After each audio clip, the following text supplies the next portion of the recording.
The only one. Read the newsletter, Civic Association. Yes. Good evening, everybody. It's 6:30. I'll call the meeting to order. Please join me for the pledge if you're able.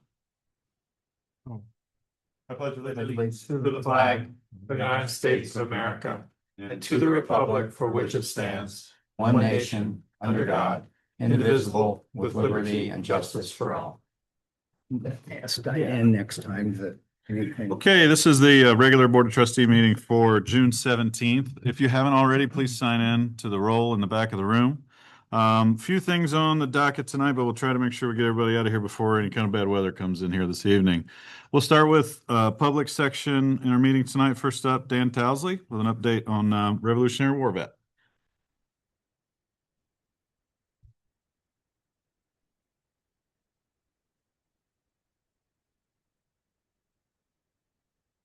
Good evening. So I have the distinct privilege of introducing the Harlem Township Revolutionary War veteran for June, Benijah Cook. Benijah Cook, 1759 to 1839, private in the Connecticut line. His wife, Cassandra Fanning Cook, 1775 to 1855. Benijah in Hebrew means God has built, and is quite a fitting name for our founder and a pretty interesting individual. Benijah Cook was a dedicated patriot who served in the American Revolutionary War, enlisting from his native home of Preston, Connecticut. Historical records verify his service as a private in the Connecticut line, the quota of regular Army troops contributed by the state to the Continental Army. His service spanned the critical middle years of the war, roughly 1777 to 1781, a period that saw Connecticut troops engaged in the pivotal campaigns in the Northern Theater. He is recognized as a revolutionary patriot by the Daughters of the American Revolution and is honored as one of the few veterans of that conflict to settle the Ohio frontier. His military experience likely entitled him to land bounties, but ultimately secured his legacy in Ohio through his own commercial enterprise rather than government grants. In 1807, Benijah and Cassandra Cook migrated from Connecticut to what is now Harlem Township, Delaware County, Ohio, becoming the area's first permanent white settlers. Upon arriving, the family lived in a temporary Indian shanty, while Benijah secured a massive 4,000-acre tract of land at a sheriff's auction for just 42 cents an acre, a feat accomplished by disguising himself as a beggar to discourage rival bidders. They eventually established a permanent homestead on 500-acre parcel along Duncan Run, where Benijah constructed the township's first industrial infrastructure, a dam and a mill race that powered a sawmill. This mill provided the lumber necessary for the community's growth. Transforming the wilderness into a settlement of productive farms. The physical remnant of this industry, the mill race, remains visible today near the Gorsuch Road Bridge, making the site where the Cooks laid the foundation of the township.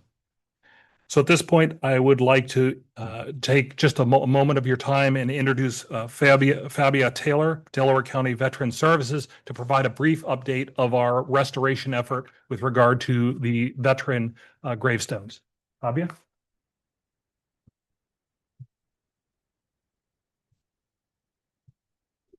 Hi, I'm Fabia Taylor. I work for the Delaware County Veteran Services. I know a few people here already, and I started the job at Harlan Township when I ran across a monument that posed some risk due to be leaning and you could fall into somebody. So we start working on that one. It actually took a few months before the weather cooperated until we were able to take it all apart, work on a foundation and put it all back together to make sure that it was solid and safe for visitors or whoever wanted to visit the cemetery.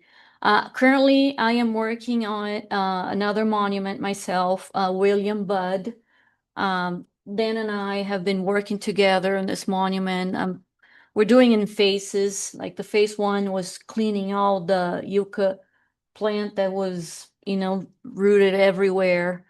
And then we also did the foundation. And phase two, we put the headstone together. And the last phase of the project will be to put the top part it was broken in 3 pieces. So William Budd was a veteran from the War of 1812.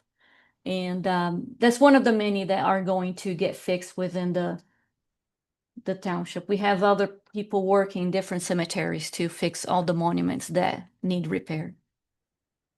Great. Thank you. Thank you. so much. Okay. Moving forward, we'll pull up Pete Griggs to talk about the summary of the proposed NCA, the new community authority.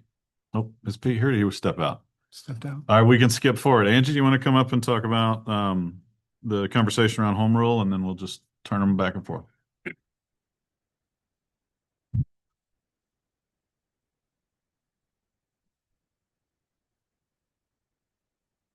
Yeah, I sent a request for this year.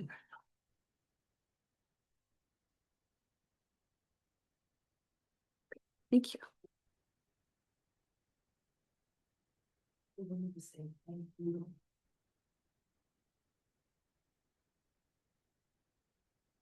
And I think Pete will be a good reference on this too, Angie. So anything that comes up that we need to run by him, Yes, he can do that. yeah, we chatted a little bit briefly here earlier, so.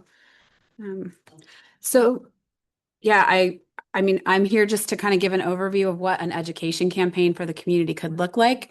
I'm Angela Cryo with Cryo Communications, recognize many of you from other projects that we've worked on with the township. What we would be looking at is a community education campaign to allow everyone in the community to understand what home rule is, what it isn't, in preparation for it potentially being on the ballot at some point in the community. There's a lot of steps that have to happen for that. And there's a lot of deadlines, obviously, with elections and things like that. So this could flux anywhere from 6 months to 18 months, depending on when all of those I's are dotted and T's are crossed. What we would be able to do is based on our experience in doing these types of things in other communities. We've never actually done a home rule campaign before, but we have worked with lots of public entities on education campaigns. Similarly, just getting ready to launch one with some folks who rely on property taxes about what property taxes actually pay for and what they don't. In a similar way to prepare for if it's in front of voters, giving them an informed choice, not necessarily advocating one way or another, but helping them understand what a vote yes or a vote no means. And so what our job would be is to create the messages that really clearly explain what home rule is and what it's not, what it means for the township and what it doesn't. And then put together materials and put together education for the community. You know, some of you were part of that strategic planning process where we came in and gave people opportunities to ask questions, gave people opportunities to hear from experts on different things. This would not be dissimilar to that. There would be mailers that would go out to help people who couldn't make it to those events understand the information that was shared. We'd certainly utilize township or communication efforts that are already in place to be efficient with the dollars. Utilize social media for those who use that platform, but also probably put an explainer video together. So, because people like to see and hear it at the same time. So video is king these days. So having a good piece that's informative about it on video would also be helpful. And again, coordinate those conversations behind the scenes to help make sure that all of those things are aligned. They all say the same thing. They're all based in fact, not in promises or advocating one way or another, just based on here's the facts. Our timeline for something like this, I did this timeline based on, let's say it's a May 4th, 2027 that we're looking at, where that would be for consideration by the township. This summer, we would be looking at putting together an action plan. The winter time is when we would finalize the messaging, work with legal counsel to make sure that we are not crossing a line between information and advocacy, and put that plan in action. And begin outreach in January. No one is going to remember stuff that we tell them before Christmas, after, Christmas. That's just the way our brains work. So we'll start our outreach in early 27, pending that May deadline. From February to March, hold those town hall meetings, do some outreach from mailings and newsletter articles and things like that. And then our final educational efforts would happen in April. So that people who do early voting or absentee voting would have a final opportunity to get questions answered before they would make those early decisions. And then that would lead up into a decision process on the May 4th ballot. And this would ebb and flow depending on when you guys would decide that it's appropriate for that to be on there. So Has to be a general election. Yeah, I think we've done some research and it probably has to be in November. It has to be a November election. has to be a November election. Okay, so if depending on how things line up, we're either going to scrunch this up and be a very truncated timeline and make my summer really busy, or we will extend it and look at next November. I think one of the things that will come out of tonight's meeting is, do we push for November or do we just wait till 27? So You want my expert opinion on that? Based on Absolutely. everything I'm hearing. absolutely. This gubernatorial race is ugly and it's very, very, very expensive and there's lots of noise happening and they're spending a lot of money, both sides. And so it is drowning out any other conversation about any other ballot issues or things that are out in the community to be talked about. So,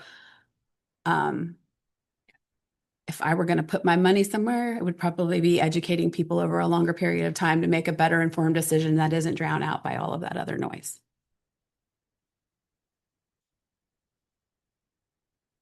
Any other questions? Just want to make the point, the township cannot spend township funds advocating for this to pass. Right. And Angela's fully aware of it and explained, but they have to know that we can present facts, but we cannot advocate. Same with fire levy or anything else.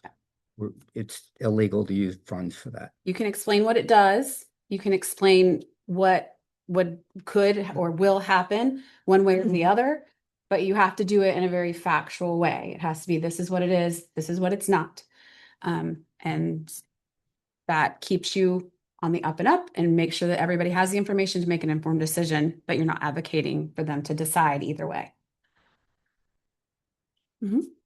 Would you want legal counsel to look at these Yes, items before they go public? absolutely. So they could run through Pete's office?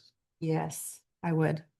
Okay. I mean, the cool part about the way that we do these types of things is that you create a set of information, and then that set of information is used in various and different ways. And so it makes the legal counsel's job easy. They review that first initial message framework piece that kind of guides all the messaging, and then we use it in shorter or longer, the long version of the short form version in various different mediums to get to various different people. So we get all of that approved up front. And if we change it at all or it shifts, it goes right back. If we do change the timeline on this, we have passed a resolution to hire you in this calendar year to accomplish this. We'd be moving it to FY 27. I would assume, Lisa, that means it gets budgeted in FY 27 and we pass another resolution to hire Crowell again. Yeah. Okay. I'm flexible. And ideally, what would be the time frame for you to begin a project like this? So if we were going to do it for this November, I would want to start now, because the message development is really critical. And then especially with the amount of noise that's happening with this election, I think it's really important that we would want to be out no later than Labor Day. Usually I say don't start your campaigns until Labor Day or your education efforts until Labor Day, but this year, because of the way the campaigns are working at the state level, I would want to be really starting mid-August getting things out there. We can do it. We could do it. We just need to start. And if it was next year? Would January. be 28. Yeah, I'd start in January. Next general election would be November 2028. Oh, it wouldn't be till 28. No. Oh, November, there's a general election every November. So 27? Yeah. okay, 27. You're right. Yeah, so I would want So- to start in the first of the year, Okay. just getting things ready, and then really start again hammering home about August is when it would kind of go public. But Mhm. we'd have more time up front to make sure that we have lots of compelling facts, lots of really good information, lots of things that people need to consider on both sides, and and get that package put together. Yeah, it seems doing it well is the best course of action. And then if you could just look again at your estimate for what this is going to cost if you're doing it next year. Sure. And let us know so that we can budget that if we make that decision to delay. That would be really helpful. Sure. We do our budget in October. Any other questions? Anything I'm not thinking of from a legal perspective? Okay. Thank you. You're welcome. Great. Thanks, Angie. No problem. Okay, Pete, we had you on the docket here to also comment on the NCA. Yeah. Sorry, I had to step out. No problem. So I sent over I don't know, 80% document. I think the exhibits need a little bit of work. But that is the first draft of your NCA. The NCA that you all are considering as part of the financial plan allows for a millage and a development charge of 4 mills for residential and 6 mills for commercial industrial, which Adam is kind of consistent with what we've talked about with Holly. I have flagged in there a highlighted portion on a potential income tax. I don't know if you guys have thought about, I would assume you don't want to do one for residential that comes in. You can. That's up to you. You need to, what I'm asking is that you think about whether or not you want to charge an income tax at all, or you could always reserve the right. You can make it may in the future. But that's another option. Typically where I see it is part of commercial or industrial projects, where we levy, the new community authority levies an income tax.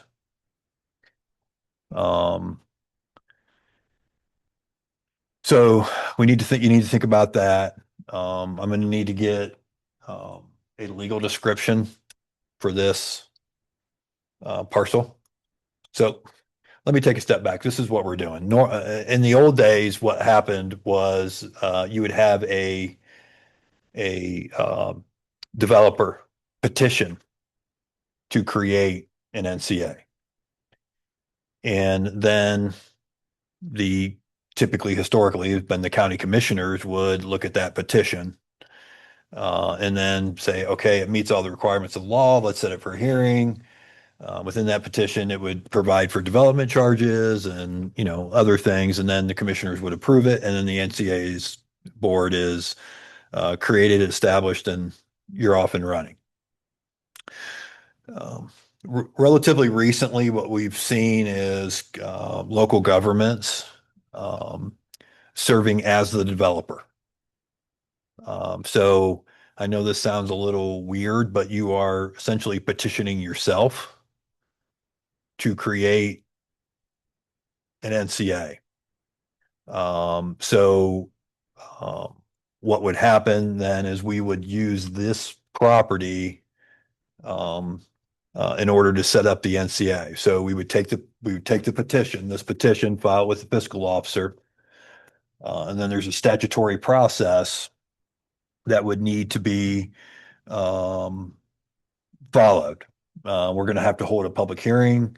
We're going to have to advertise in the paper, and I can provide a timeline when we get closer. And then essentially, what you all will do is pass a resolution creating the NCA and appointing the NCA board members, which would be 7 members.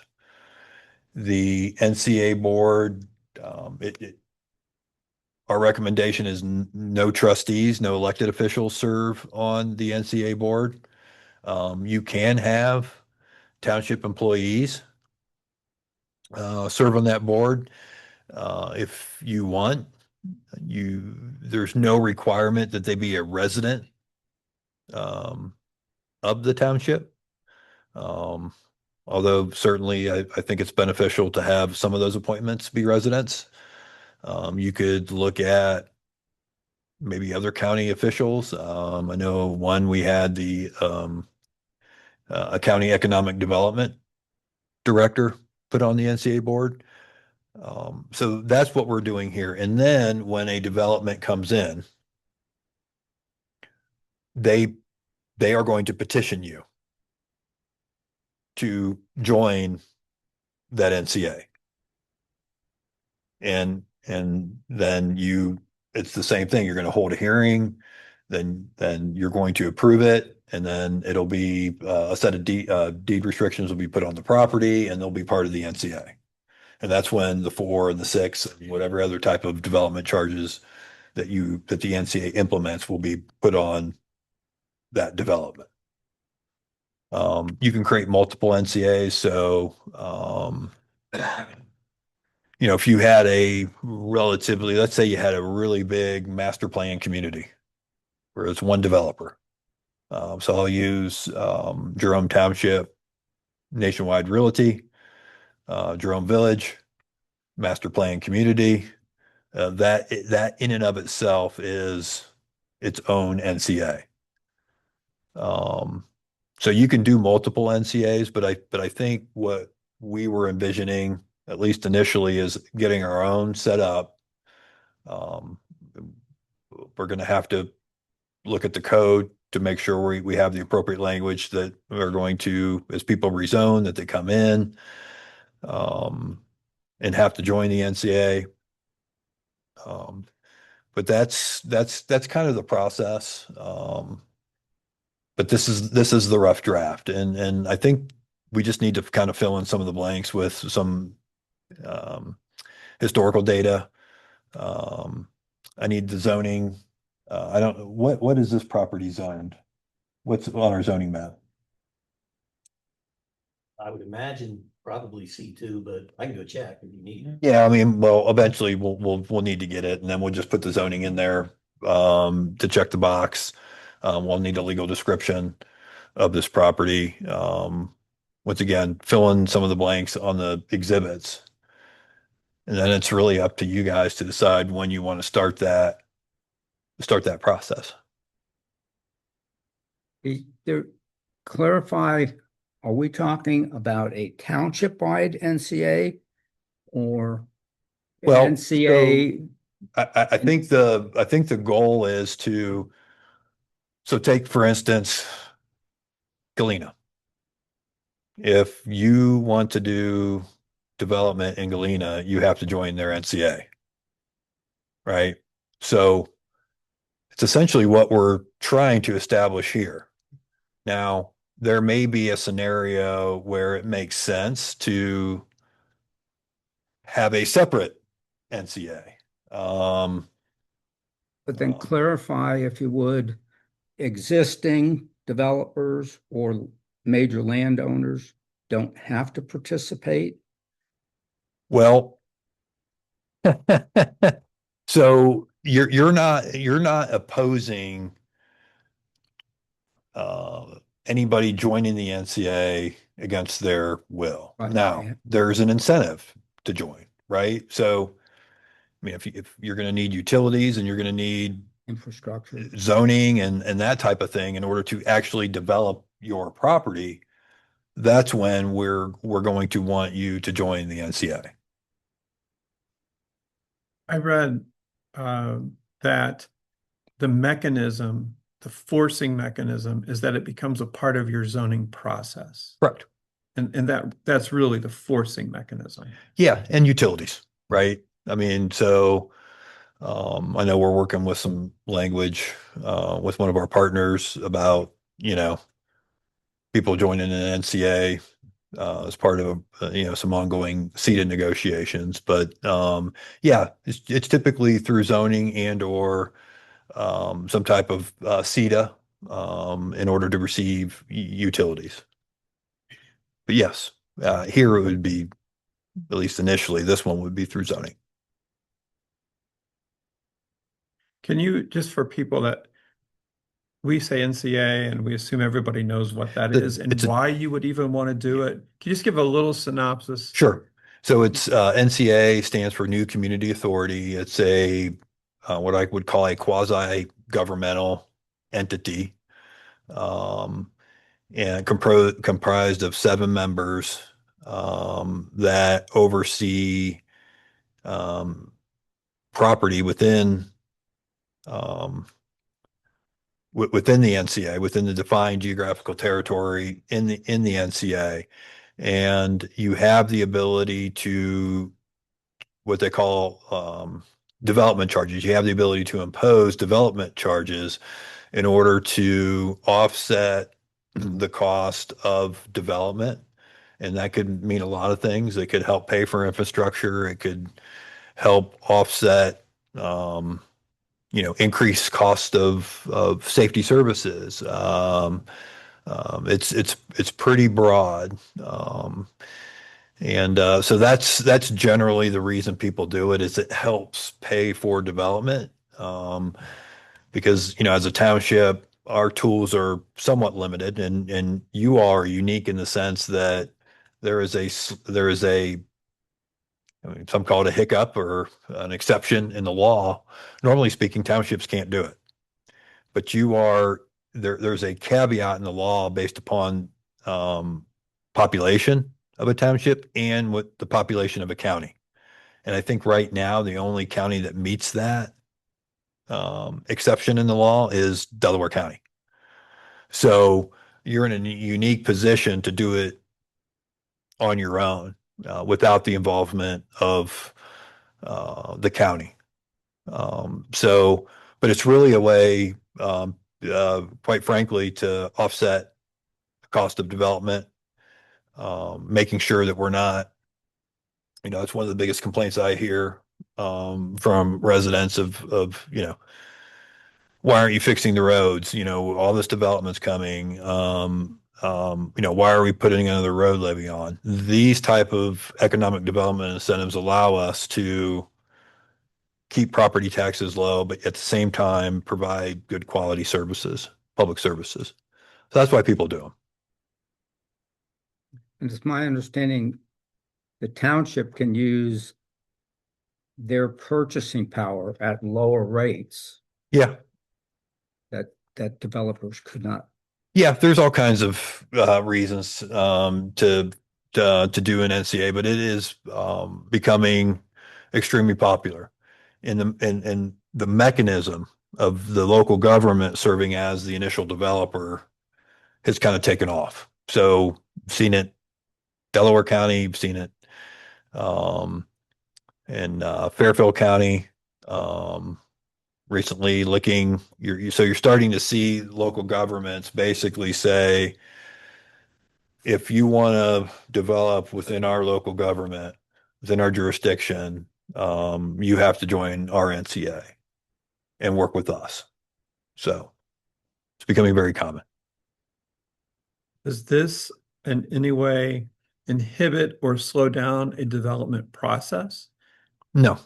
Or does it do the opposite and actually streamline it a bit? So typically, so you're obviously when a development goes in, it's going to, because of the charges, it's going to create revenue, right? And so this is a mechanism along with, a JED, a TIF, an NCA. Those are all economic development tools that as far as I'm concerned, help incentivize where appropriate development. So it enables you to have a development agreement to talk about how some of those funds will be spent on public infrastructure with the development. So it could be running of utility lines. So, if I'm a property owner, I think this is a good thing, right? I mean, because it makes I mean, if I'm looking to sell my property, it makes it much more attractive. Um, but yeah, I mean, I view it as more of just an incentive. I don't think it slows it down, John, at all. I think it helps push forward. On page 6, paragraph 2. I had a couple typos that I already corrected and stuff like that, Okay. but go ahead. It says that this is in regard to membership on the board. The Harlem Township Board of Trustees, as the organizational board, shall appoint one member of the board to serve as a representative. That doesn't mean a member of the trustee board. No, That just means a member who represents the board of trustees. correct, Okay. correct. The antecedent there makes it. I know it's a little wonky. I need to look at that again. Believe me, when I was working on it, trying to switch between NCA board and township trustee board. Yes.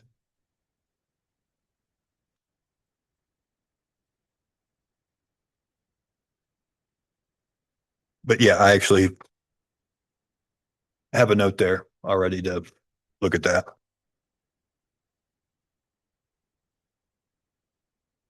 I mean, it seems like a lot, but a lot of it is Cut and paste, right? Yes. Yeah. Check the box stuff. We just need to really get those exhibits completed. So essentially what happens is once the petition is filed with the fiscal officer, we have to run a legal notice in the paper once a week for 3 consecutive weeks. Our hearing has to occur no sooner than 30 days, but no later than 45 days after the filing of the petition. And then you hold it's kind of like a rezoning hearing, if you will. Like you can match it up with one of your regular meetings and maybe do it first and you just hold the hearing and let people comment and close it. And then you, at some point, typically during your regular session right afterwards, unless an issue is raised, you pass a resolution establishing the NCA and appointing the board member. So you're going to want to know ahead of time who your appointees are so it can be in that resolution. And then we need to notify them. And then at some point they need to organize after we file with the state. Do you have any recommendations or observations about the best kind of people that serve on these boards? I think it needs to be a mix. I think you should have a couple township residents. I think it is beneficial. I mean, I'm assuming our relationship with Delaware County is really good. Maybe asking the economic development director individual who's in charge serve if they're willing, or one of their staff members.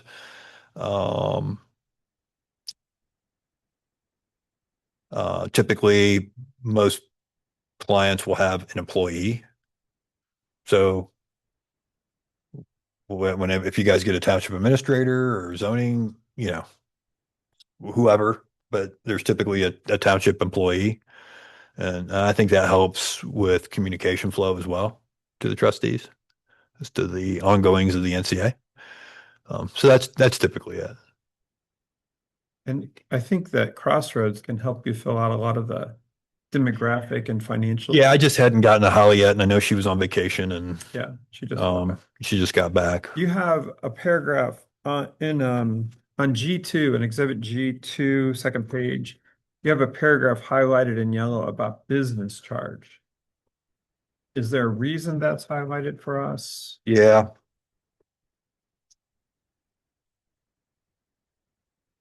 Let me get there.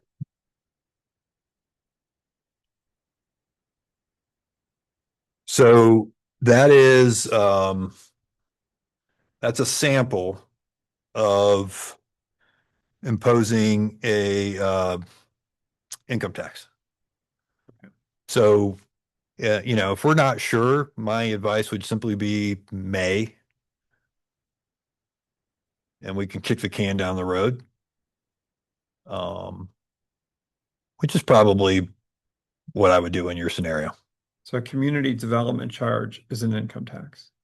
It's one of the things you can Copy. charge. So Yes. the outlet mall, NCA covering the outlet Right. mall has a sales tax, Yeah. right? So bunch of different things you can do, Yeah. but Okay. those are the typical three that people do. We'll see.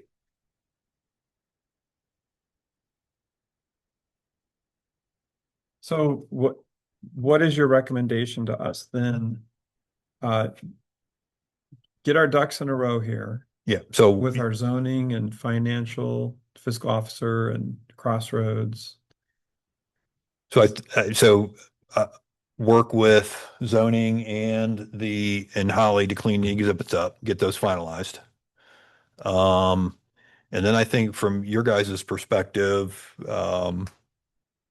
deciding on that income tax, which, I think at this point, I'd probably just make it discretionary, may, charge, and then, list of appointees that, you maybe want to see. And then just really when you want to Pull the trigger. pull the trigger. And so the ball's in your court to fill all the blanks. Yep.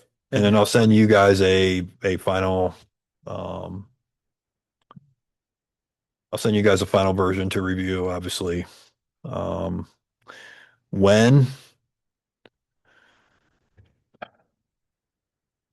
Well, I'm going on vacation. We're Yeah. not under a Yeah. gun here. I would probably say by the end of July, because I'm going to be gone for a couple of weeks, the beginning of July. And the way my life's going right now. There's a great Yeah. sense of urgency. Yeah. I think moving with all due diligence. Yeah. Yeah. But I would think end of July we should have a polished product. and then we start the notification process and the hearing. Yeah, and then you guys can look at it and then make a decision as to when we want to actually petition, file the petition with the fiscal officer. We have no major developers at this point Yeah. provided, Yeah. so Yeah. No, I know, but if you tell me, if you don't tell me it's not a rush, it's, end of July would be. yeah. It's going to sit in a pile. I think, do you think this is helpful for us as a township when we're having seated discussions? I do. We've taken these concrete steps toward development. I do. Okay. 100%. Yep. Yep. Because all those people that we're talking to have NCAs. So they completely understand and they've utilized them for the same reasons, hopefully we can utilize them for. And that's to encourage responsible growth and to make sure it pays for itself. Thank you. Yep. Are you going to stick around for a little bit, Peter? Are you taking on? I mean, I could stick around. We're going to talk about the relationship with the CETA in Columbus. Yeah. In New Albany. Yeah, I can stick around. Which isn't too far along here. Yeah. And maybe having you chime in on that would be helpful as well. Yeah. Okay. I'm happy to. And then are you giving an update too? It'd be brief. Yeah. Yep. But yeah. Happy to stick around. Thanks, Sure. Pete. Yeah. Okay, moving on, before we move on to the rest of the business, any further public comment? Yes, ma'am, come on. Response to Bob's question about whether this NCA covers the whole township or certain properties within the township. Yeah, so initially it's set up that the only property, since we're going to be the developer, the only property it applies to is the township's property here. And by the way, we are exempting ourselves from paying the millage. Yeah, so it doesn't work like the zoning clouds do. It grows as people join it. Right, so a property owner has to petition to join our NCA. No. Nope. And I had one more question, Pete. So when I'm talking to developers, they're very interested in millage numbers. Yeah. And so if I was in their shoes, I would say, Pete, those numbers are too low. Well, I've talked to, You just give me the yeah. calendar. so commercial's commercial, and I think that's a fair rate. There are others that are higher. I think Galena's at 7 or 8, aren't they? I think. I mean, historically, New Albany was just below 10 mils for everything. What I've heard just in the last month or so from multiple home builders is that 4 to 5 mils for residential does not move the needle for them in terms of their marketability of their product. So I think you're coming in at a very reasonable kind of landing zone. Um, this is going to be a very people are going to want to move here if development occurs. So they're not going to have a problem moving their product with that. I don't know if that, John, is answering your question. It's not going to discourage development. Okay. No. And can those numbers, I assume, can be changed? Yeah, And how difficult is that process? it's not. Just be through the NCA board. Okay. But we want to be consistent, right? I mean, because that's one of the things I hear a lot from developers is they just treat everybody the same.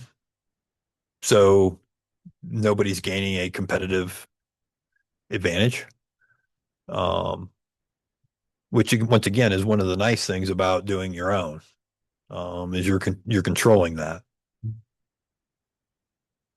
So, and it makes it easy where, nice to slide a piece of paper and say, this is either the rule of the game. You got to follow it rather than, obviously there's always going to be negotiation and as part of a development agreement, but they know off the get-go what the rules are to do business here. Okay. Yep. Thanks, Pete. Okay, couple of zoning application resolutions here. I'll run through these. Resolution 26-0617T001. Receipt of zoning application HTZC 26-02, revisions to Article 24. Hearing will be scheduled for that one on July 15th at 6:35 p.m. Do I have a second? Second.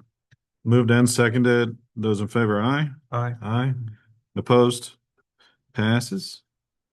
And then resolution 26-0617T-02, receipt of zoning application HTZC 26-03, revisions to Articles 4 and 35. The hearing for this one would be on July 15th at 6:40 p.m. Is there a second? Second. Moved and seconded. Those in favor, aye. Aye. Opposed? Motion carries. On to resolution -003. We are in receipt of the consent agenda for this evening, consisting of June financials, reports from the different department, and then approval of meeting minutes for May 20th and May 28th. Is there anything in the consent agenda that we would like to pull out for further discussion? I just had a quick question, Mike, on the Center Village moving to C2. What business is that, or what parcel? Not on Center Village, but it's gonna be the properties above Eagle Pizza where they're talking about the brewery. Oh, okay. That would be. Okay. Now, they haven't put that in yet. Right. So Okay. I guess you could call that a little bit of speculation, but that was communicated to me. Thank you. That's all I had. Jason, you had mentioned selling our old equipment Yes. in a previous iteration. Did you or we talked a little bit about using that as a historical display, this old stuff. Is that appealing to you at all? Should this stuff not move? Do you see where that, you see these township buildings with, a road grader from the 1940s sitting out there all painted yellow or whatever. And Me personally, no. yeah, I see a hazard. with injuries, Yeah, kids fall on them. But it's also a depleting piece of machinery that will need to be moved at some point. When they're at the point of non-movable, then it's right. more intensive. Would we wanna keep something like that and throw it in front of a new facility? Or do we take something bigger, better, brighter and add it to a facility? In my personal opinion. I mean, we have the old original grader over in front of our shop currently. That's just rotting to the ground. I like to see it go. The rust bucket with tires. But that's my opinion. I mean, if So, is there any you would historical? see something like that, I mean, I'm curious if there's any historical context to it other than the age. I am not sure because most of the manufacturers of that stuff are no longer around. So we don't have any record documentation saying like that thing plowed 605. Not You know that what I I'm mean? aware of. Okay. I mean, you could get Dave Jackson the quote that he watched it plow the roads when he was a child. It's- Maybe so. But it's back in that day, that's what they had. Yeah. I mean, me personally, I think it's a very large machine. It's not very useful because we don't have gravel road. Yeah. And it's a maintenance nightmare at this point, and you can't, you know, to have it redone and set, whatever that cost would be, and then it's just sitting there. You know, lack of historical context, I look at it as a depreciating value, right? And just kind of move Have on. you had any interest in those at all? I've had one guy mention interest in the grader, a handful of interest in the backup. But I have not made any steps to get them onto the gov deals with everything else that's been going on. Sure. But I've been told by a handful that when they go, let us know. Because there are some people that would be interested. They're taking up space. That's very valuable. That's And- our biggest concern. and so That's how they ended up out here. Yeah, your opinion weighs very heavily in this because you have to deal with it. And so I would tend to yield to your opinion on these things. I prefer to sell them and get what we can and throw those funds back in the pot to Yeah, get better machinery. copy. Concur. Roger. Just to add a comment, this old man remembers that grader on the road plow snow, There you go. when we had snow in November. Yeah. Dating If it yourself, goes on Roger. gov deals, you be sure to bid high.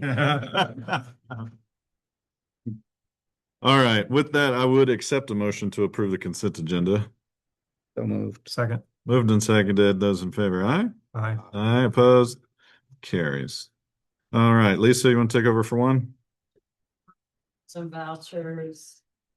The payment listing report, starting with warrant number 14385 through warrant number 14405. Voucher number 99-2026 through voucher number 104, 2026. Total amount $81,545.04. So moved. Second. Moved and seconded. Those in favor, aye? Aye. Aye, opposed? I do have one more. Carries. Yes, ma'am. To do. So Ken O'Brien, Delaware County Treasurer, did an immediate press release. Because there's gonna be a delay in second half 2025 property tax collection due to House Bill 186. And it's this 186 established inflation cap credit that reduces taxes on certain school district levies in Delaware County. So they have extended only this one time property tax from July the 10th to August the 17th will now be the due date just for this time. And I've got immediate press release flyers sent by the sign out in case anybody would like them. That's it. Thank you. Perfect. Thank you. Thanks. Chief? Thank you, trustees. We passed our resolution of necessity. We got the certificate back from the auditor's office. And at this time, I'd like approval of O5 to proceed with submission of the renewal levy to the ballot. So moved. Second. Roll call, please, Ashley. Holiday, Aye. Trainer, Aye. Singer. Thank you, gentlemen. Thanks, Chief. All right. Moving on to some trustee business here. John, if you want to kick it off for us. Sure. First on my list is we have asked Crossroads to create a request for proposal on behalf of the township to craft a southwest quadrant and Center Village master plan. And so Crossroads has submitted to us an initial draft of this RFP for the trustees to review. Initially, Holly looked at the 300-acre business park that we had kind of set aside in that southwest corner. And if you recall, there was also one in the northeast corner. And I personally came back to her and I said, I'd really like to see this plan in the southwest quadrant cover much more than that 300-acre business park proposed. In fact, I would actually like to see it cover the entire quadrant. And so she came back and she said she told me I wasn't out to lunch, that perhaps was doable, and that the township could even look at long-term 5 master plans, one for each quadrant and one for Center Village. So we'd be doing the southwest quadrant, Center Village, and then as these quadrants develop. And so that was kind of my feedback to her initially. This includes all kinds of elements that you would typically find in a request for proposal. And basically, this is the township putting out an advertisement for development firms to submit their proposal to do this for us and how much it would cost. And then the board choosing a developer to execute that plan. So that's my brief introduction. I don't know if you guys have had a chance to look at it or have comments. Well, number one, I just received it today. Yeah. So really I did glance at it.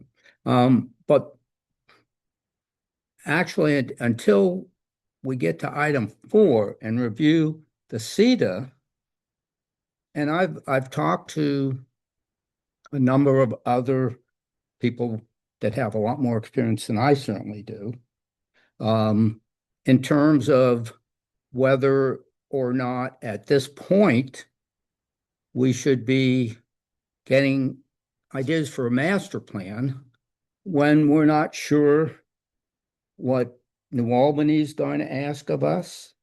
I mean, already they've changed their initial response that they weren't going to take any land. Now it appears there's going to be a data center on our property. And that's a rather bold assertion to make. Well, okay, I can show you plans, but with the power company, and again, as I say, that's what I view it as. But the second thing is Columbus has plans for housing of some type. They've expressed that, and to invest in a master plan for the southwest area, and then Columbus come up with a totally different program that we have to work with. I just feel, I just don't see the urgency at this point. As far as Center Village, I think we're talking north of Center Village, probably for a Center Village plan. We don't own any property there. Property is very expensive there. We putting together a plan when sewer's not going to be there for a considerable amount of time. And maybe we won't need sewer. I don't know. I mean, but there are so many things in the air at this point that I see that it concerns me that we would be putting plans together. I don't feel we're in a, you know, that it's an urgent situation. You actually earlier, you even shared as far as, you know, with Pete getting the NCA and things of that nature. Yes, we've got to move forward and we've got to do planning. But my concern is that, you know, potentially we'd be investing significant amounts of dollars when we've got a moving target. That's just my concern. I think for a while, the order of operations has kind of been a big question mark, right, John? Like we had Which is discussed what that, and I- we've even got it as a bullet point. Because there are so many spinning plates and a lot going on. I think, Bob, I agree with some of your points, right? Like because of some of the CETAs and things like that are still in limbo and they're not on paper signed yet. We don't 100% know what's going to happen. I think part of me wants to hear an expert in this, how they should navigate, how we should navigate, how they could navigate those situations as they come up. I'm of the opinion that I don't think that there's anything wrong with the RFP at this point because that doesn't obligate us to enter a contractual agreement for that master plan. It's almost like we're shopping for it. These other agreements are in process. Like we're talking to these folks. We're trying to get something on paper, right? Oh, legitimately so. Yeah, and That's not my. I understand your point. It's like we don't have the finished product yet. We don't know what it's going to look like. So how could we know how that would fall in place with a master plan? I think I would, in a perfect world, have all of these things prepared simultaneously. And don't get me wrong, that's unicorns and rainbows, but while we have these other things in process, can we put out to the market of, hey, here's what we're thinking about doing. Somebody, let us know what you think. And then maybe we could ask those questions of, South Side, that's where we're going to see a lot of our first development come. If our CETA partners come back to us with certain limitations or requests, how does that fall in line with how we've dictated what we want our master plan to look like?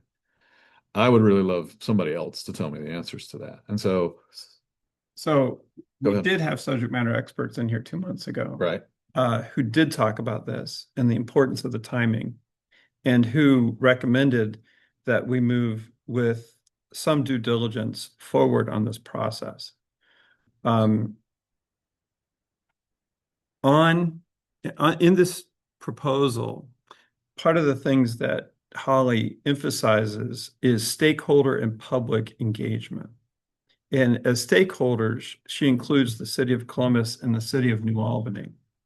And so in both of our CETA discussions, and in informal discussions outside of them, we've been pretty clear that the township is going to be engaged in a process of master planning that we think will be in congruence with the planning and development that's occurring around us, and that we are inviting our neighbors to speak into this discussion.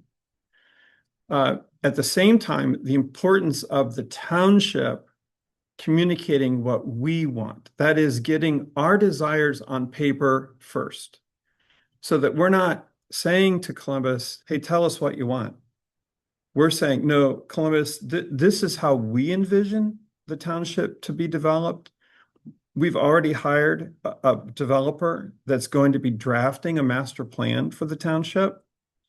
You're welcome to help us in this process. We're going to give you a seat at the table, but it's our process.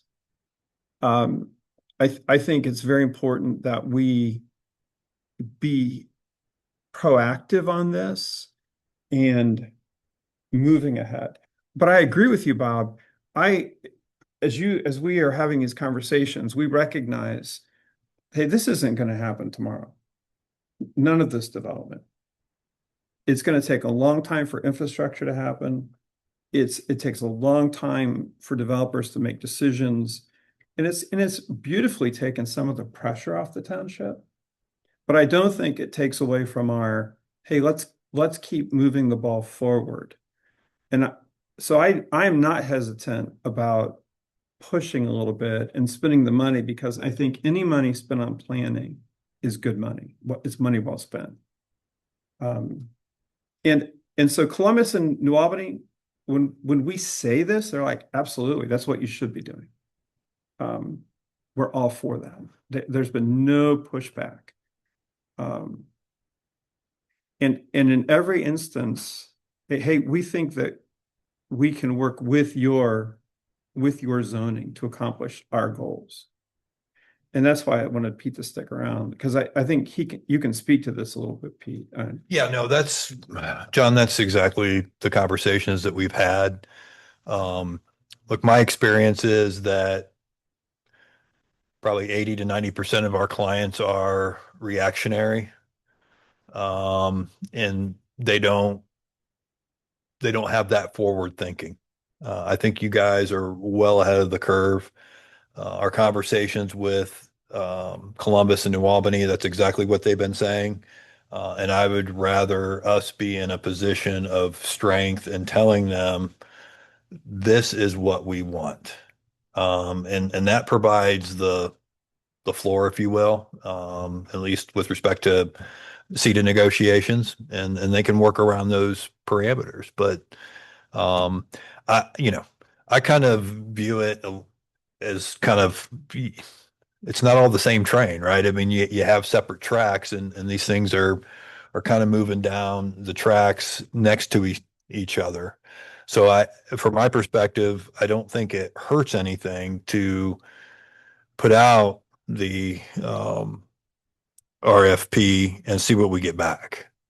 Because those seated negotiations, at least from my perspective, I think one is pretty darn close. The other one, you have two extremely sophisticated partners, regional partners. And I think once we come to some consensus, that thing is going to move quickly. So I understand the money, and It's not even necessarily money. And again, I just got today, and I think Adam, you just got today. So I haven't had an advance. Absolutely. I'm not telling you do it tonight. Yeah. I was not aware that in it there was discussion of working with Columbus and New Albany. Yeah.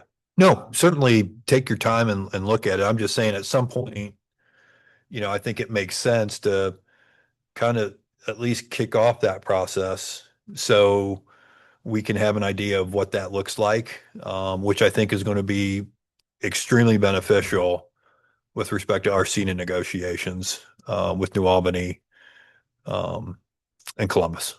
While Peter is there, because again, we have not been involved with the seated discussion. Is there a reason that the township shouldn't ask for two separate seated agreements? One with Columbus and one with New Albany?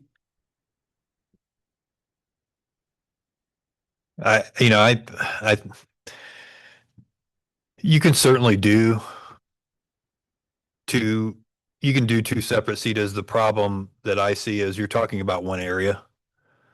You're talking about that quadrant. So I think it makes sense. I think they each bring strengths to the table. They cooperate with each other. So I don't see we gain any advantage by doing them by doing two separate. I think by having the two biggest bears in the room that are at our doorstep, having a unified approach and a unified conversation makes 100% sense here. Are you in agreement that you would expect it to be completed by November? I mean, man, I wish I had a crystal ball, but I don't know. So I did meet with Brian. Yeah. after our last meeting. Brian is the deputy development director in Columbus, and I pushed him on time. And I said, would it be possible for us to have Pete bring a document to put in front of us to start this conversation going in a more concrete way? He had no opposition to that. Yeah. And so I think that that's what the plan should be, that when we meet in July, let's work from this document. And go from Yeah, look, happy to do that. I mean, I know that they had some things they need to go back and think about and consider and get back with us on, which I would assume would be the upcoming conversation. But yeah, I think once we get kind of that high level approach, we can definitely put pen to paper and start moving it forward. And Bob, to your point, it's not like we're dealing with governments who have no idea what they're doing. So very sophisticated staff, and so I think once we get the actual document started and rolling, I think it's gonna move pretty quick. It did in Jersey, at least with respect, once we got that draft out. My opinion, I have no qualms with the RFP because it kind of like has been said, it doesn't hurt for us to see what comes back. No, and to John's point, I mean, based on Columbus and New Albany being involved and sharing. And we have communicated that to them that, we are working on our vision, and they've been nothing but encouraging with respect to that. So do they have any developers that want to maybe, who knows? I don't know. I don't know that we want advice from Columbus. Yeah, that's the point. On development. Yeah, no, I mean, that's the point. But and I think, John, you mentioned it earlier, we want to be able to communicate, this is what we want, right? And this is what we envision. Now, certainly they can provide input. I mean, maybe they'll give advice. Doesn't mean we have to take it. But we want to be able to control our own destiny. And that's, to my point earlier, don't be reactionary, right? the point was, get ahead of it. We don't have developers right now coming knocking at our door. Not yet, but it's going to happen. And so you have to be prepared. And once again, Bob, that's my point. I have a lot of our clients wait until it's too late. And I'd rather have the township be proactive in setting up everything, setting up the plan, the vision, the economic development, incentive tools, and the zoning, and you get those things in place, and it is going to happen. It will happen. Otherwise, the issue that you face is having property owners go somewhere else and annexing. So, we don't want that. We want to be able to control our own destiny. So, but yeah, I certainly take the time to review it, and but I think that's a good idea to at least just information gather right now. Thanks, Pete. Thank you. Did you have anything further on the CETA update, or was it kind of looped in there? I think it's looped in there. The discussions to me have been circular. While I think both of these entities are working on other projects that prohibit them from being overly detailed and proactive about this discussion. And I think part of what's happening in the southeast corner contributes to that. And until there's some resolution there, it's tough to move forward. But we have scheduled a meeting in July.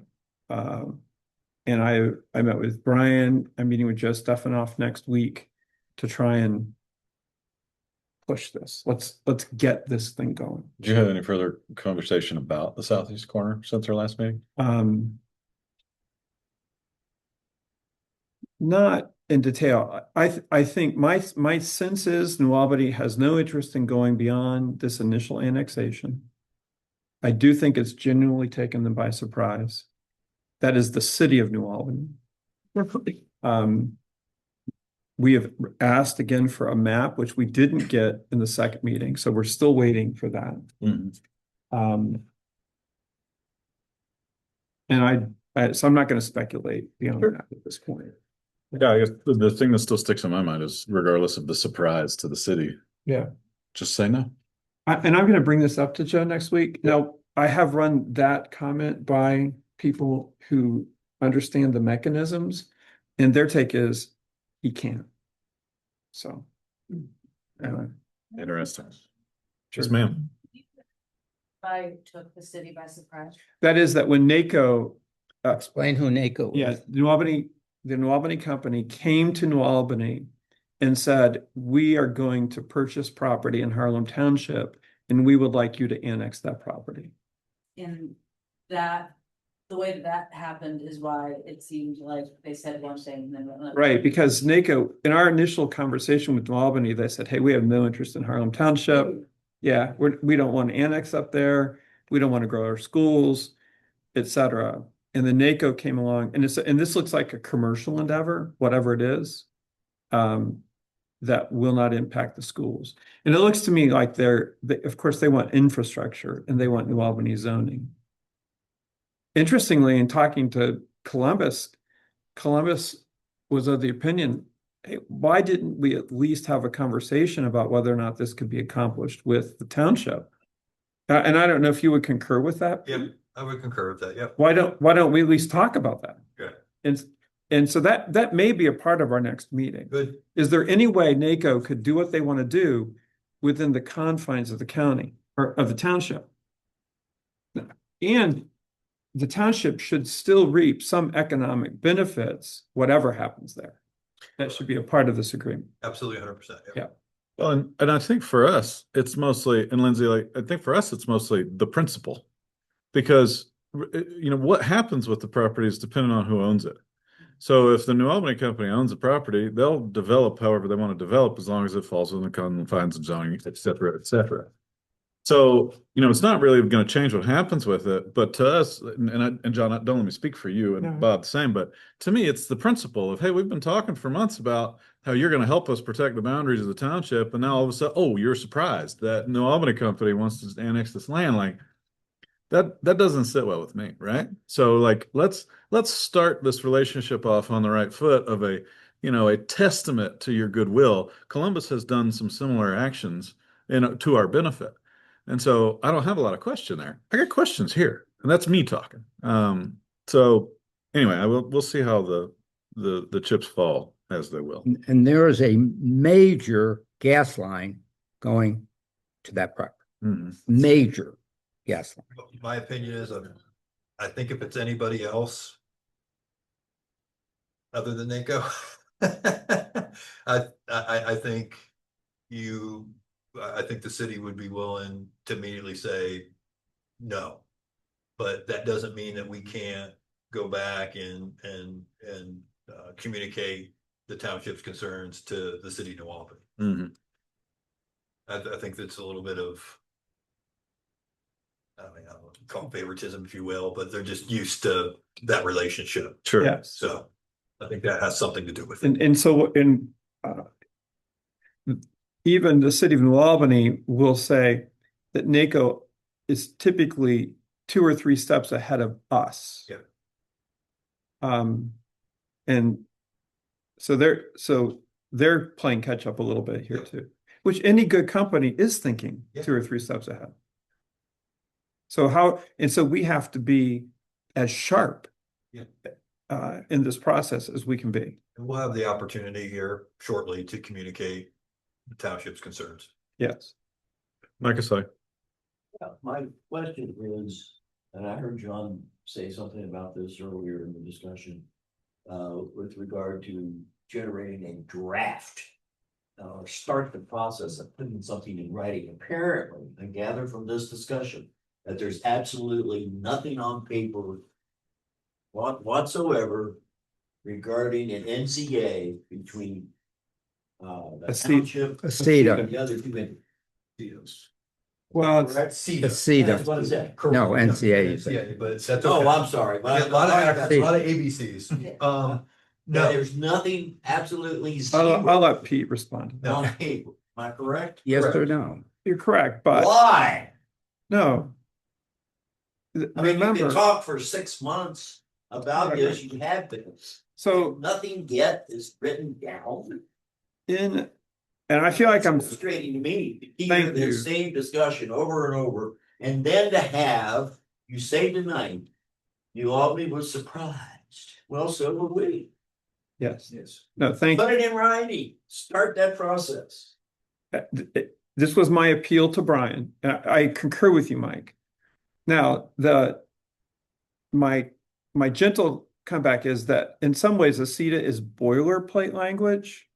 It's kind of like the NCA a little bit where you fill in the blanks. Am I right, Pete? yeah, So it's not hard. If I say to Pete, hey, bring a draft of a CETA to our next meeting, he can spit that right out and we can work from that. So it won't be hard. And in the next meeting, I can pretty much guarantee there'll be something in writing on the table. Yeah, and I heard you say that earlier, and then the suggestion, maybe Bob asked the question, could we have it? Maybe that was about NCA, but I'm thinking in terms of CETA. Yes. Can you have that by November? I think It was the that's- CETA. Yeah. Was it CETA? Yeah, the CETA, I don't know when it's going to be done. My initial thought was I wanted it done by November because You of the wanted election. it done by June. By June, yeah. Yeah.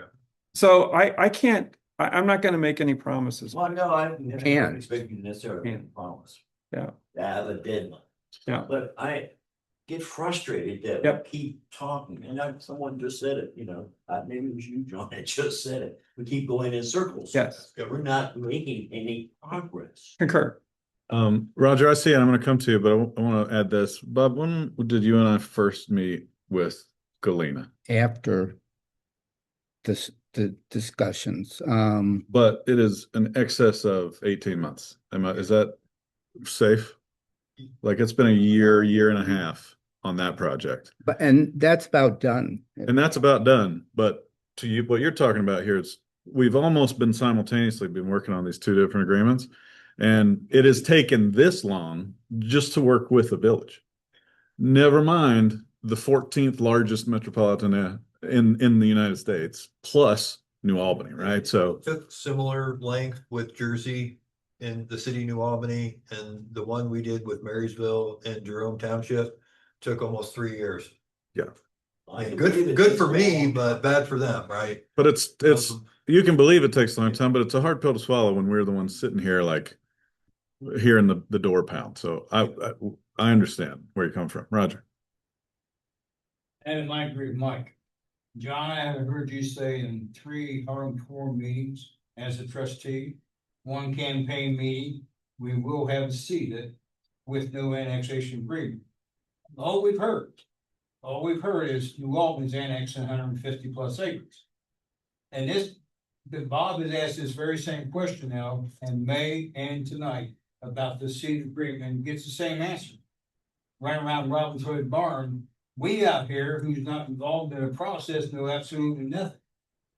But looking in at the 3 trustees sitting here tonight, looks like you're not communicating at all, and you can't do it outside. Right. I understand the sunshine laws, but you're not doing much communicating here, because the last 3 meetings I've been at, the resolution's been presented and voted and passed to spend money without very, very limited discussion. Tonight's the longest discussion I've heard for a long time.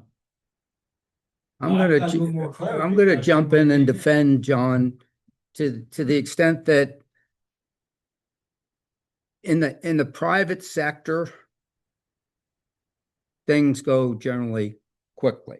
I mean, Adam, when you're negotiating with someone, you come to a conclusion relatively quickly. In the government sector, you better have a lot of heirs after you that can follow up, because it does take along. And I don't blame John in terms of the situation. Yes, I'm frustrated because of the lack of progress. But it's not for John's not wanting to get stuff done. I think we were talking about being more proactive. I think maybe we need to push a little harder though. From our perspective, the worst that can happen is they can just, say, we're working on, and yeah. Yeah, and and I guess what I would say in our defense, as a township, I never, like, even 5, 8 years ago, never in a million years could have dreamed that the city of New Albany and the city of Columbus would be having legitimate conversations with regional partners, which, township regional partners. So I think that in and of itself says a lot. And Bob, to your point, I have a lot of trustees that are private business owners and things like that. I'm like, welcome, forget that. You're in the government world now. Things don't move as quick. And it's going to take time, because remember what we're asking, and what we're asking, no more annexation, right? That is a significant ask by a township to a municipality. And they are not going to take that lightly. They're not going to move on that quickly unless they're 100% sure it's in at least in their best interest. So these things, they take time.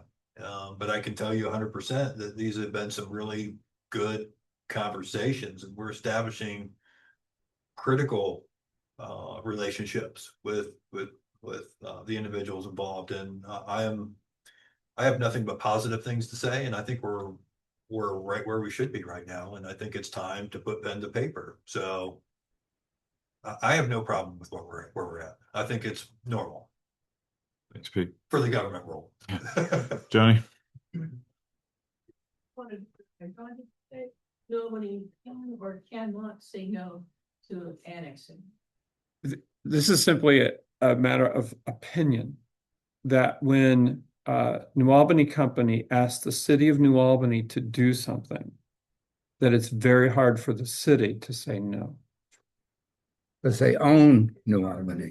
Exactly. They can say no. Legally. Yes. And so, You should remind them that they had originally yes. said. And so when I talked to Brian in Columbus, or as Pete said here tonight, we should go back in our next meeting and put that back on the table and have the conversation. Spent a lot of time and effort on getting an overlay in for that southeast. Yeah, that's right. area. And That's right. a good overlay that will allow development. It may not allow an industrial development besides that New Albany company wants, but it was something that our residents said we could live with. Yep. But with the fact that NACO pretty much tells New Albany whatever zoning they want to do, and New Albany doesn't, that's why we're not being talked to about it. Because we're not in cahoots with them. Not saying they're in cahoots with them, but what our zoning says, there's nothing that I will guarantee what they want to put there is nothing we allow in our zoning. Developers are in the business of making money. Yeah, so they're going to go to New Albany and say, this is what we want. New Albany's going to say, go right ahead. Whereas we would say, hopefully not, or at least maybe. Yeah, not. my sense is something's happening there and we're clearly out of the communication loop on it. Yeah. John, you have anything on item 7?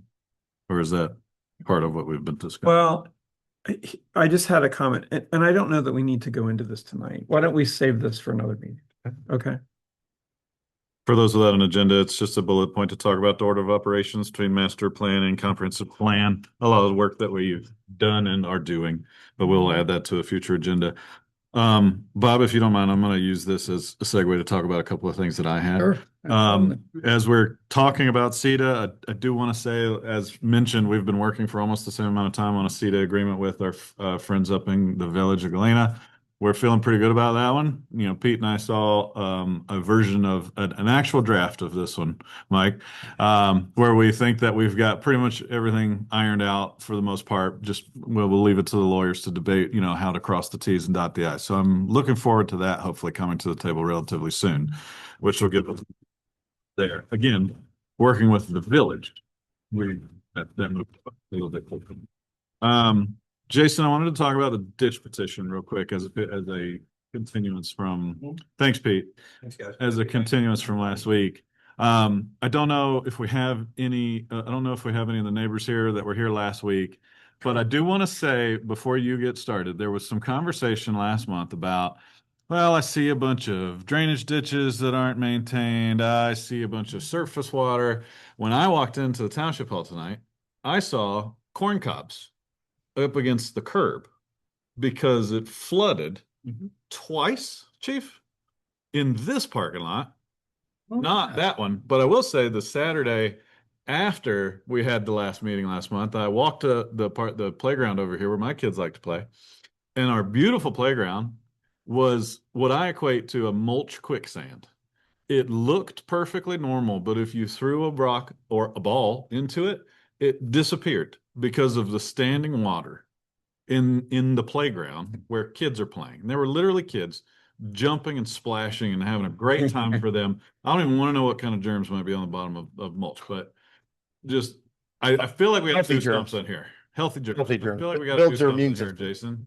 So you had some additional conversation with Brett. I met with Brett and first off, his stance is the ultimate resolution is doing the dispetition because that fixes the tile issue the whole way through, which will drain the watershed. Getting further input, as was brought up last time about the pain, which I shared with you guys in that email, that the process is if you file the petition for with the $1,500 fee, then it goes to the county commission and they have a hearing. A property owner has to be present at the hearing, which would be either trustees or a representative for the township for that hearing, and every other property owner can be at that hearing. They will make a decision after that hearing if the petition should move forward, if it's better for the public than not. And then if that is approved to move forward, it goes to the engineering office for the engineering study. That is a 2 to 3 year process. If they would say no at that meeting, process stops. They send back the money minus what they paid in certified mailing to all the residents for their hearing. And then once it goes, so then if it goes into the engineering process, which is a 2 or 3 year process, once that's completed, it's presented to the commission for another hearing. Everybody be reinvited, have the same hearing, property owners and whatnot, and the plan will be presented and the cost possibility. And that's all weighed by the commission. And if the commission then states that, you know what, we don't want to move forward, then the ultimate price of that engineering study has to be paid. And that usually goes to the residents. Now, it was mentioned to me that that is something maybe the township could probably pay for. And in comparison with the project we have north of the village, that project estimate was just under 10 grand. So Brett was just confidence. It's a little larger watershed, but it's not as involved. That would be eight to 9 grand for that study, he would think. So the board could agree to probably pay that off to due off any of the residents if the plan is stopped. If they agree to move that plan forward, then it goes into the process of starting the bid, going out to bid, awarding bidder, project is ran through Delaware County, and all the property owners would have to pay for the project, including the study, until it's finished. And every property owner is assessed in their own unique way based on some matrix they use. And his example was if you have 5 acres at the head of the watershed and you have 5 acres at the south of the watershed, they will be different costs based on where they're located and what they do within the watershed. So every property is a little different based on size, water usage, where it goes through and whatnot. So the process is lengthy, expensive, as the residents concerned last time, but I think there's a way that if it stalls, we might be able to less burden the residents. But we'd have to confirm that, I think, with the prosecutor before we'd want to move forward. But their stance as the county soil and water is to help resolve some of this drainage concern is the ditch petition to open a new drain. Personally, a lot of our flooding in this parking lot comes off the top of this field.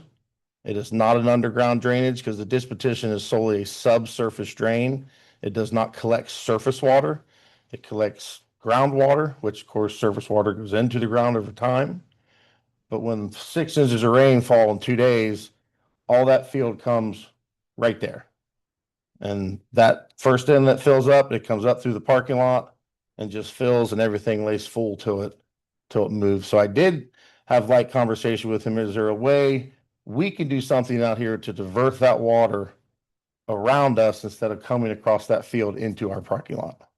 And that's something he was going to speak with the engineer's office, and earth dams, swell, retention pond, maybe create a pond with a dry hydrant for fire, water rescue, stuff like that. I mean, that's all conversation that would directly affect our property for future development. Which kind of segues into, if we want this all to be park, we could create waterways and ponds and all that, which is another conversation down the road. But the heavy rains we're having is causing direct effect flooding now. And with the concern with the playground being underwater, there's drain tiles under that playground that go into the tile, that tie into the ditch tile, that are all underwater. And we actually met Tuesday, Ed, myself, and a playground representative to talk about concerns of the mulch and the fact that the mulch is degrading faster because it's holding water. There is a gravel bed under that mulch with tiles in it, but those tiles just have nowhere to go because that main tile is underwater. So to open that tile up and get it to move faster would definitely drain that off sooner. But the playground is the lowest spot in the park, and everything sheds to the low sponge of natural wood. So we had conversations, we can beautify the playground a little bit, but the next heavy rain is going to do the same thing.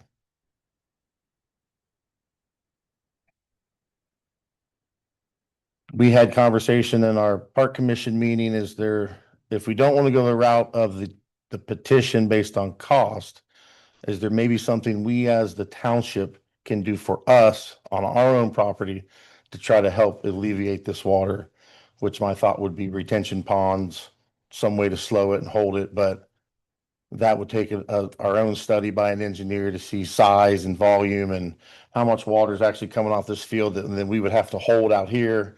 And once that's filled, like everything was filled back on June 8th, where's it go?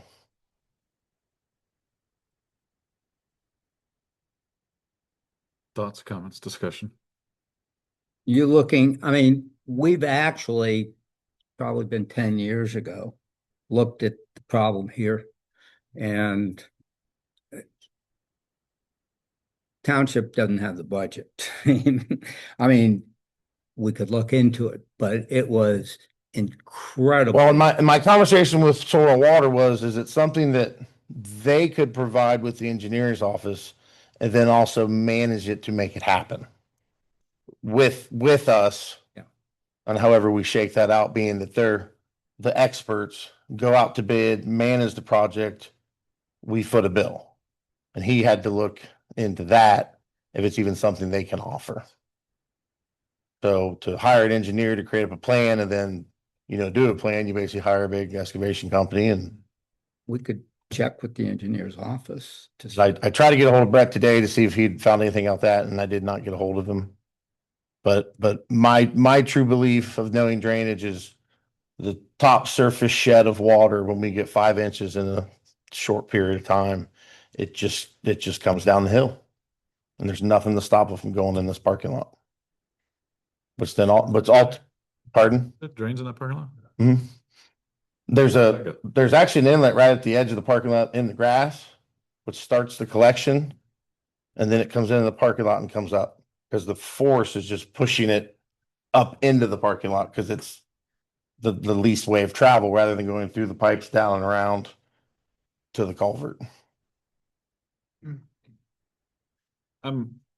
Personally, I'm all for finding a way to alleviate some of the cost on the residents that might be impacted by the watershed. I'm firmly convinced that something needs to be done about it.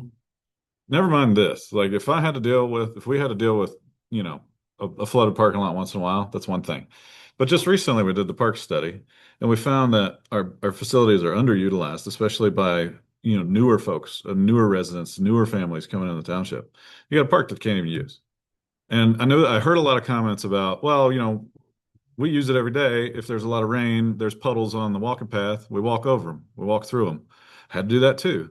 But a lot of the folks that are coming and moving into this township that don't just use the walking path, they want to use the park. They want to use the ball field, right, Mike? Like, I mean, that's your backyard. I know you see that a lot. It was a lake that day. So, you know, I mean, something's got to happen with it. I agree. Something's got to happen with it. So, And I feel the way to move the water over there the quickest is the disc petition. Because we could then tie all our tiles into that tile and everything that's collected in those tiles will quickly go downstream. So even if it does flood, maybe a half a day and it'd be on. I mean, I would be open to even, you know, taking another month to reach out to the prosecutor's office, see, hey, is it possible, you know, for the township by some method or another to pay for the study? But Well, the $1,500. that's just to apply the petition. It's just to file the petition. Correct. Right, but the engineer at that point does look at the situation. Well, after the hearing, Yeah, but they have the first hearing to determine it. 40 pages, the petition process. And, you know, on the board determined proposed. At the first hearing, the county engineer must file a preliminary report. Right. Including an estimate of cost. Yes, Comments on feasibility of the project and a statement of opinion as to whether benefits from the project are likely to exceed the cost. Let's get this ball rolling. I tend to side with Ed on this one, right? Like, oh, I mean, I'm good with. not that I don't always side with you, Ed, but in this particular point, and to the, you know, as I understand it too, and also Jason with the recap that you emailed us, you know, that if the commission, the county commissioners decide not to move forward at that point, then we're out, what, $150? 1,500. No, is it 1,000? So, Well, but is it that Well, whole we're not thing? even Let's- out. no, they take the 1,500 in prepayment for the certified mail. But So whatever's not spent on that, But they whatever's come not back. sent back, we get back. Right. So it we're seems to done. me that makes a lot of sense because And that's how Brett worded it to me in common language. That they have a hearing. If they say no, process stops. Right. Now I'm sure the engineering group will have preliminary say based on oversight, but they don't do any hard studying on how to resolve the issues, from my understanding. 1,500 return minus the cost of the mailings. So, Dan, To me, it seems crazy that we have a water problem that is unacceptable. And we would consider a process that could take 4 years to resolve the problem. I understand that it is a process, but it's unlikely, or it's questionable as to whether its outcome would even be positive or not. We're gonna waste time, and even if it's successful, it's gonna take 4 years. It just seems unreasonable and unconscionable to me that that would be the best we could do. That's my opinion. I think if I were in your shoes, might it be the only way? Possibly, but I would sure as shit have a engineer out there and say, is this the only way? Can the township, can the township do anything on its own land to resolve this problem without impacting the homeowners around this area? Because they clearly spoke last time about their opinion, and it's just going to be, my opinion, an unnecessary fight, and we will get nowhere. And I'll be here to remind us of it. I appreciate that. I think to your point, it is with a lack of better options because we discussed a couple of months ago those options with Brett when he was here. I can tell you. So we can try to go into an agreement, what I would, for lack of a better term, call a gentleman's agreement with all of the property owners that might be affected. And just amongst all of us kind of decide, hey, what do you think is fair? What do you think is fair as far as financial burden? That sounds contentious from the get. I don't know how that would be advantageous to us. That's just talking about how to pay for it. I'm talking about how to solve it. We don't even know what the options are to get rid of the water, more or less what it's going to cost. Yeah. And it seems to me that no one is getting any closer to saying, what do we have 8 options, 10 options, 2 options? What are our options and what are the costs of those options? And what are the vehicles in which we could proceed? We just kind of are putting all our eggs in 1, 4, or 5 year from now, when this board won't be here and a lot of us won't be here kind of plan. And I appreciate your frustration that you voiced at the very beginning of this. I think that was true and raw, and I appreciate it. I think we need action at the same level. Correct me if I'm wrong, Jason. Other than all of us just getting together and talking about it, do we have the authority to even contract our own engineer for this, or would it have to go through the county office?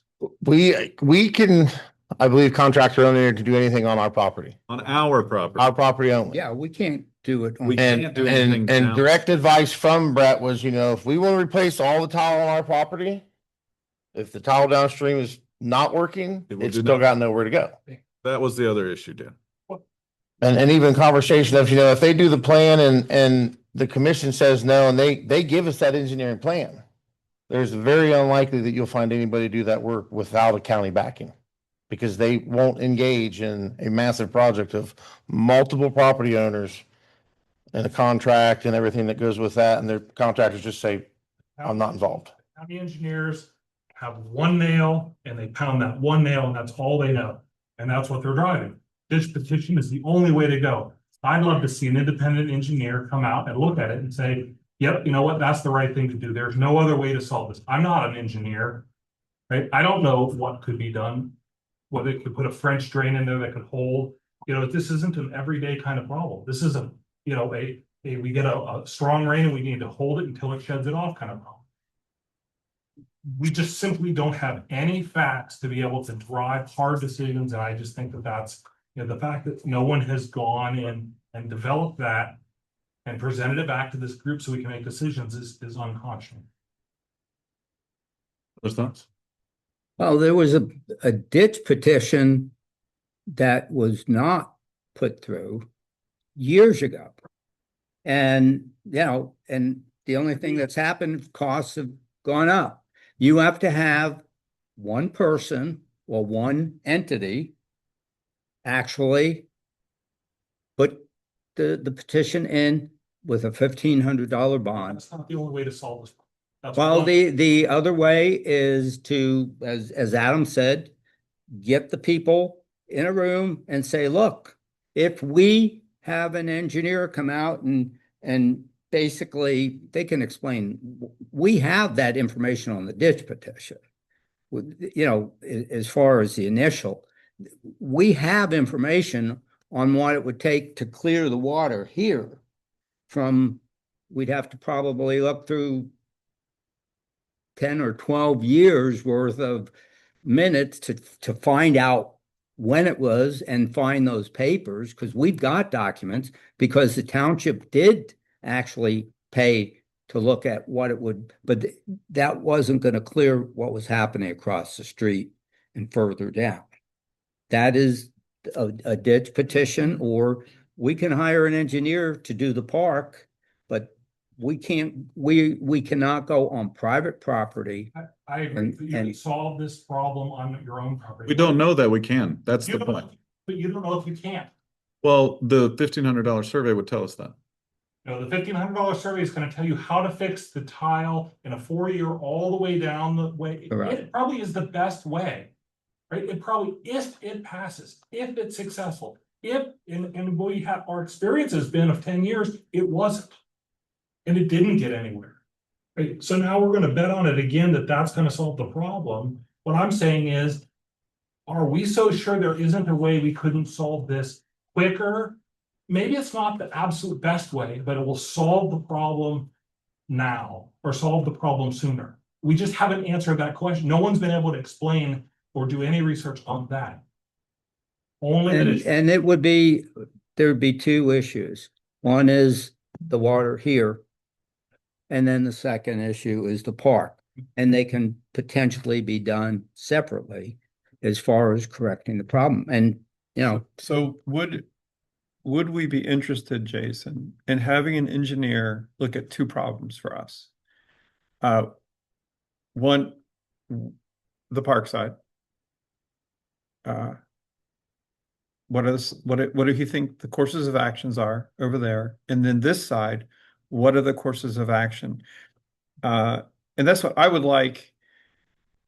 What's the course of action? What are the benefits and risks? And what's the cost?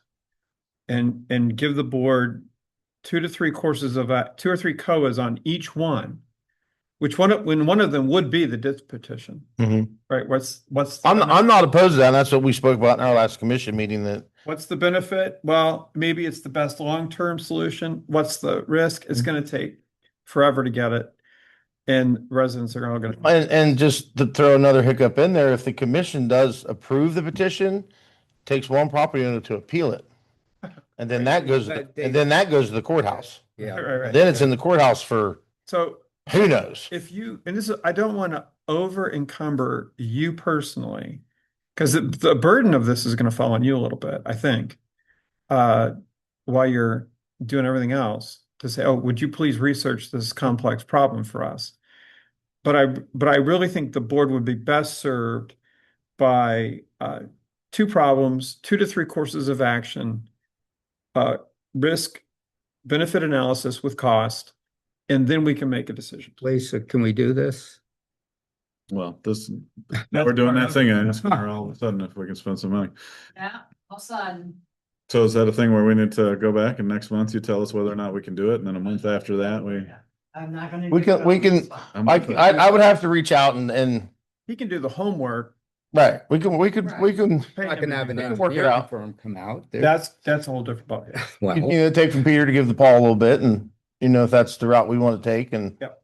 and it's feasible, then we'll just do less for one and appropriate if needed or what have you. And Yeah. I think it's worth an opinion to get a truly second opinion by an expert. Or third.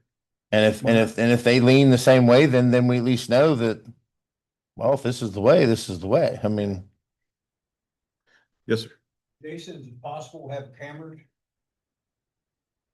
it's possible in our section. Now, I know we have failing sections directly in our park because they're starting to bubble up. I got a question. The problem with Cameron is you got to do, 30+ years, there's no water in it. 2-inch rain, 30 years plus. A 3-inch rain would put it over the road, 6 inches deep in my front yard. Jason came out, stuck a camera in there and found out replacing 60-foot of tile, took care of the problem. Well, the 7-inch rain we had back in June, we had water on the driveway for 45 minutes. It turned out quick as quick. So I'm wondering if it's just a clogged tile. I know their spots are failing because you can see the evidence. But the concern is we fix our tile, that doesn't fix the tile down the way. And the story is, down at the horse farm, there's holes the size of cars where the tile has failed. Yep. Ed? I think we need to remember that this is one problem. We're talking about this side of the street, that side of the street. It's one watershed. It seems like all of this water eventually goes down to Duncan Run through the park. That's just gravity. That's nature. Doesn't it go? I heard- Down 605? No. I heard subsurface and surface as 2 separate issues. Now, the heavy rain with the surface ultimately comes this way and gets channeled to that culvert Mhm. that goes under the road. But if you put in a retention pond, that We could slow that surface issue getting there. So that's how I kind of view it as 2 separate. In 2020, we had 2 assessments by Brett Bacon, program coordinator at Soil and Water. And I asked him directly, what about a retention pond? Would that help? No.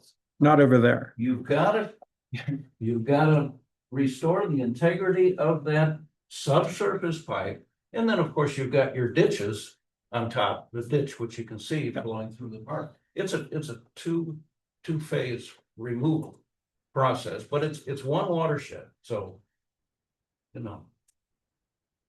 And by golly, I just think we need a professional analysis, and a petition is the way to get it. That's my opinion. Thanks, Ed. And so I think we've got a good track here, right? Like, Jason, you're going to go out and try to get some unbiased opinion, so to speak, just so we can compare that to what we may find out down the road. I think the only thing I'm trepidatious about is I don't want to approach any sort of infrastructural issue as, well, we need to always get a second opinion. You know, I live in an industry where it's like, well, I'm going to get 3 bids regardless of what you tell me. And I don't want that to always be where we live. Sometimes if our county partners suggest a path, I think that might need to be the path. I'm not saying this is that one. I think, Dan, you bring up some really good points, and we want to make sure that we're looking at this from all points of view so that we're making the right decision. I'm conscientious of that, because another thing that seems to be the theme of our meeting tonight is what is taking so long to get something done. And I think we are bound by a lot of things that take a long time to get things done. And I would love to prevent that as much as possible. So if this is something where we can full steam ahead, you know, at least do some due diligence in between our monthly meetings, then great. Maybe that'll help us pave a path forward. I You good agree. with that? I agree. Yeah, I think it's worth an opinion, and then if the opinions are the same, then we know. If the opinions differ, then you know, then it's another conversation. Yeah. But personal opinion of manipulating water over here either slows it before it gets over there or quickens it before it gets over there, because ultimately it goes over there. If it would be really helpful for me to have on a piece of paper these two issues, 2 to 3 courses of action, benefits and risks. That'd be very helpful. If possible. We can do that. Since I am up here, I did want to enlighten that due to Dan's hard work and the veteran services, it was brought to our attention that in Harlem Cemetery, we have an interment that was a POW. And the veteran services is going to provide a full-size POW flag that we can fly on our flagpole that we don't have. So Dan and I met up there last week to discuss locations, have some great ideas on where and what.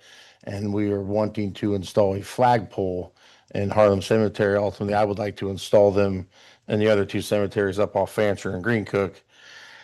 And I spoke with the Big Walnut Flagpole Company who did the flagpoles up at Fancher many years ago. They do a lot in the area.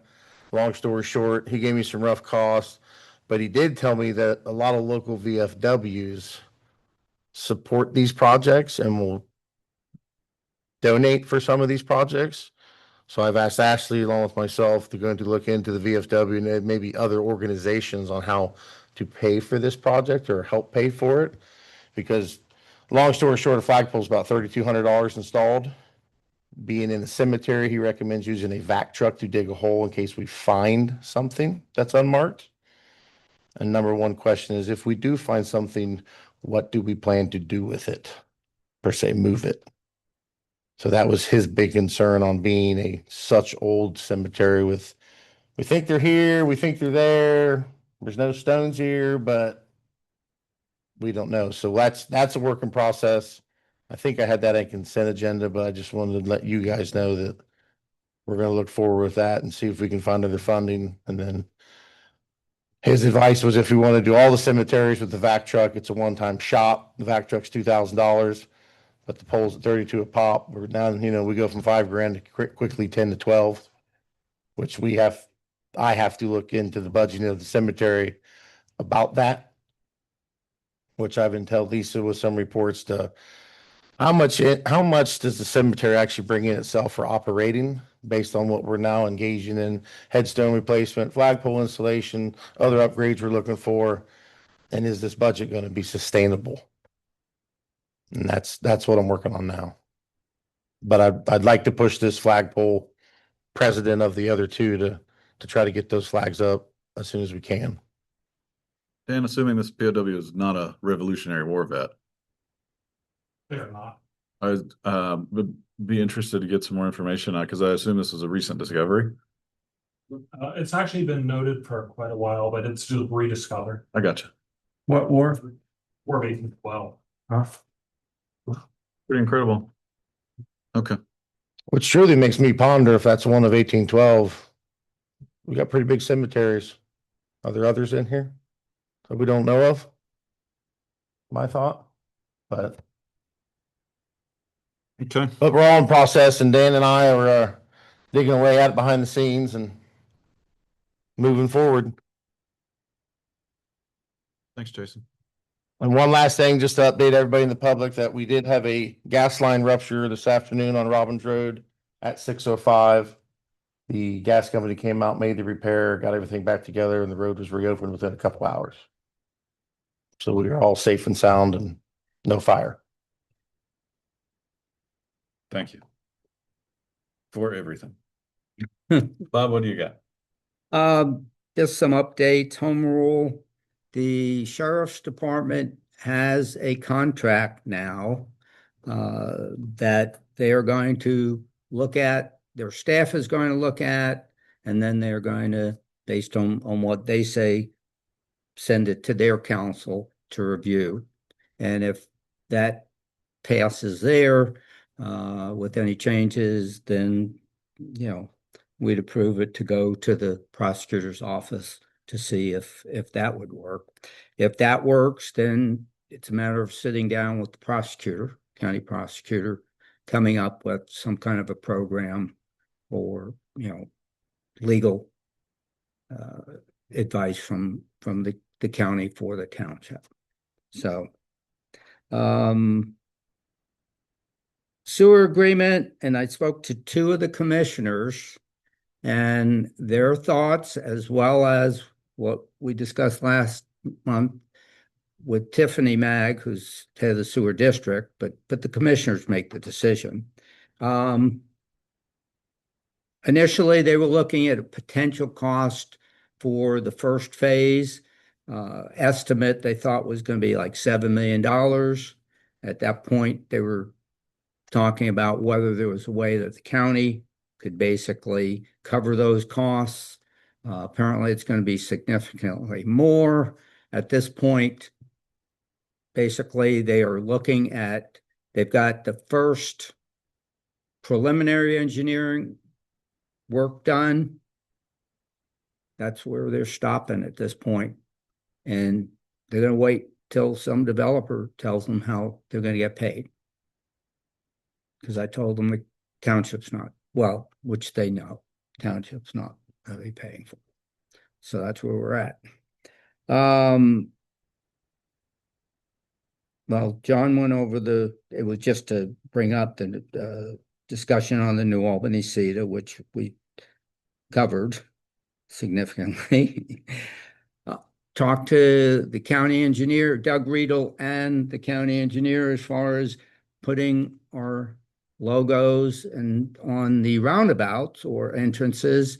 They are amenable to it. What we would need to do is basically get to them what we have in mind, just for their approval, but they will allow us to do it. Did you happen to ask them about like plants?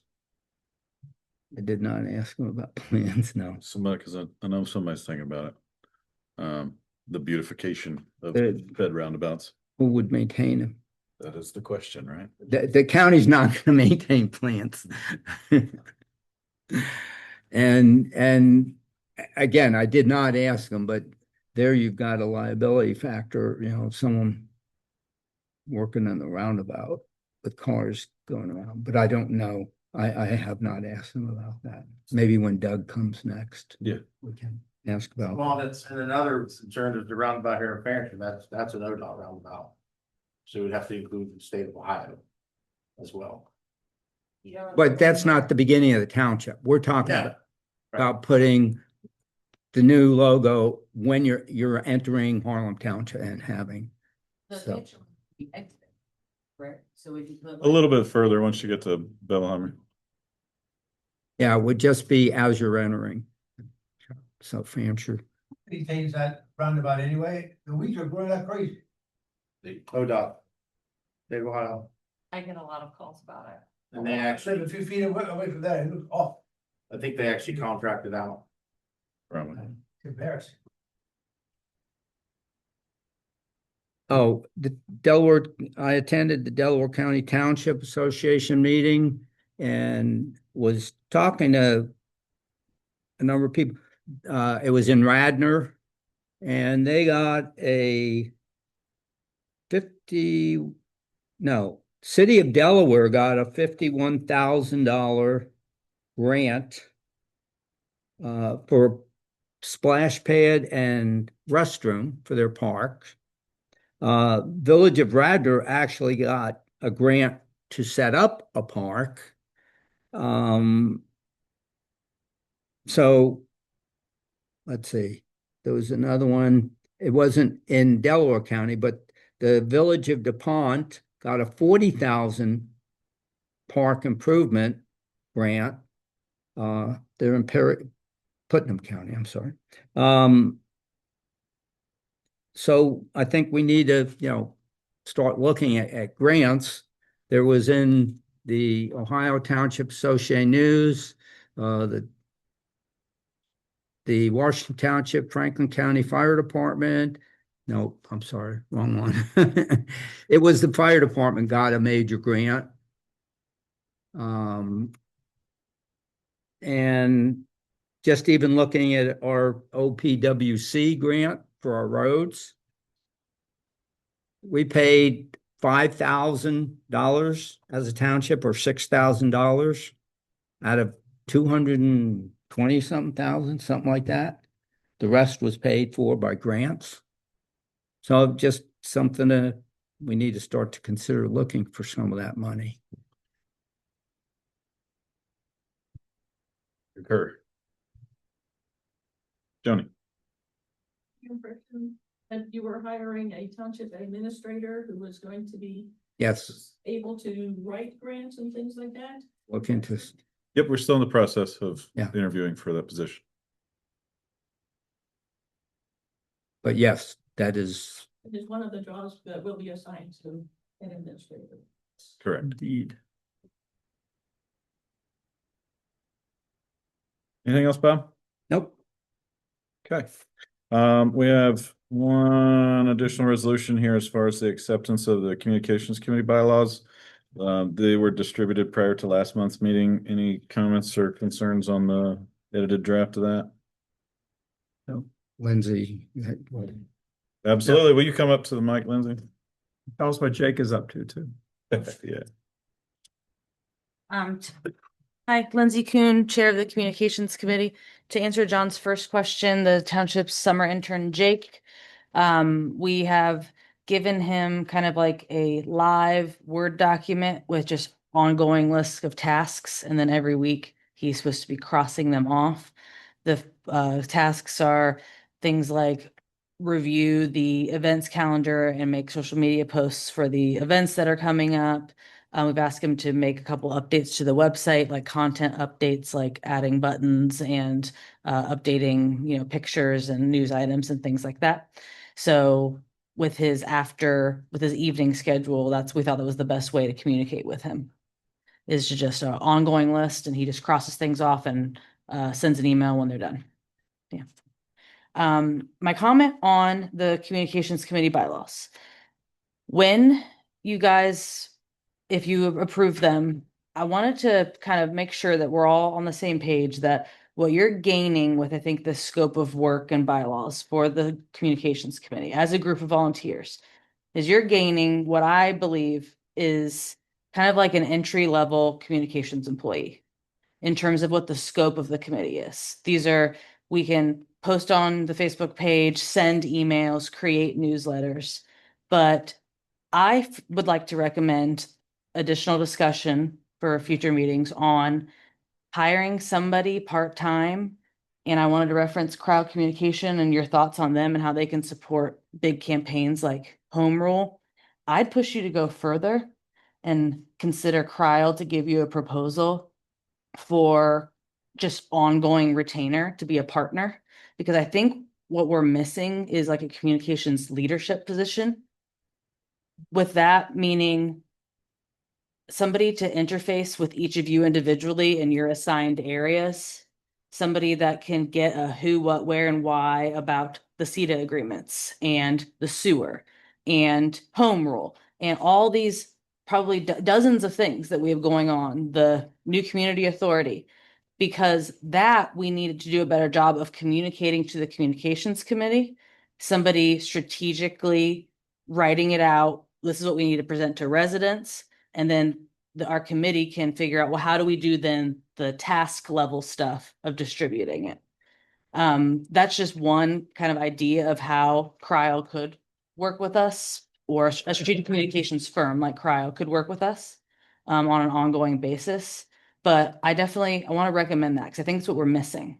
And if we didn't hire Cryo, a firm, it would require, I think, the communications committee to be involved in tons of other meetings, specifically like meetings that you guys are having when you're getting all this information from New Albany and Columbus. And I think that far exceeds the scope of work of the volunteer committee.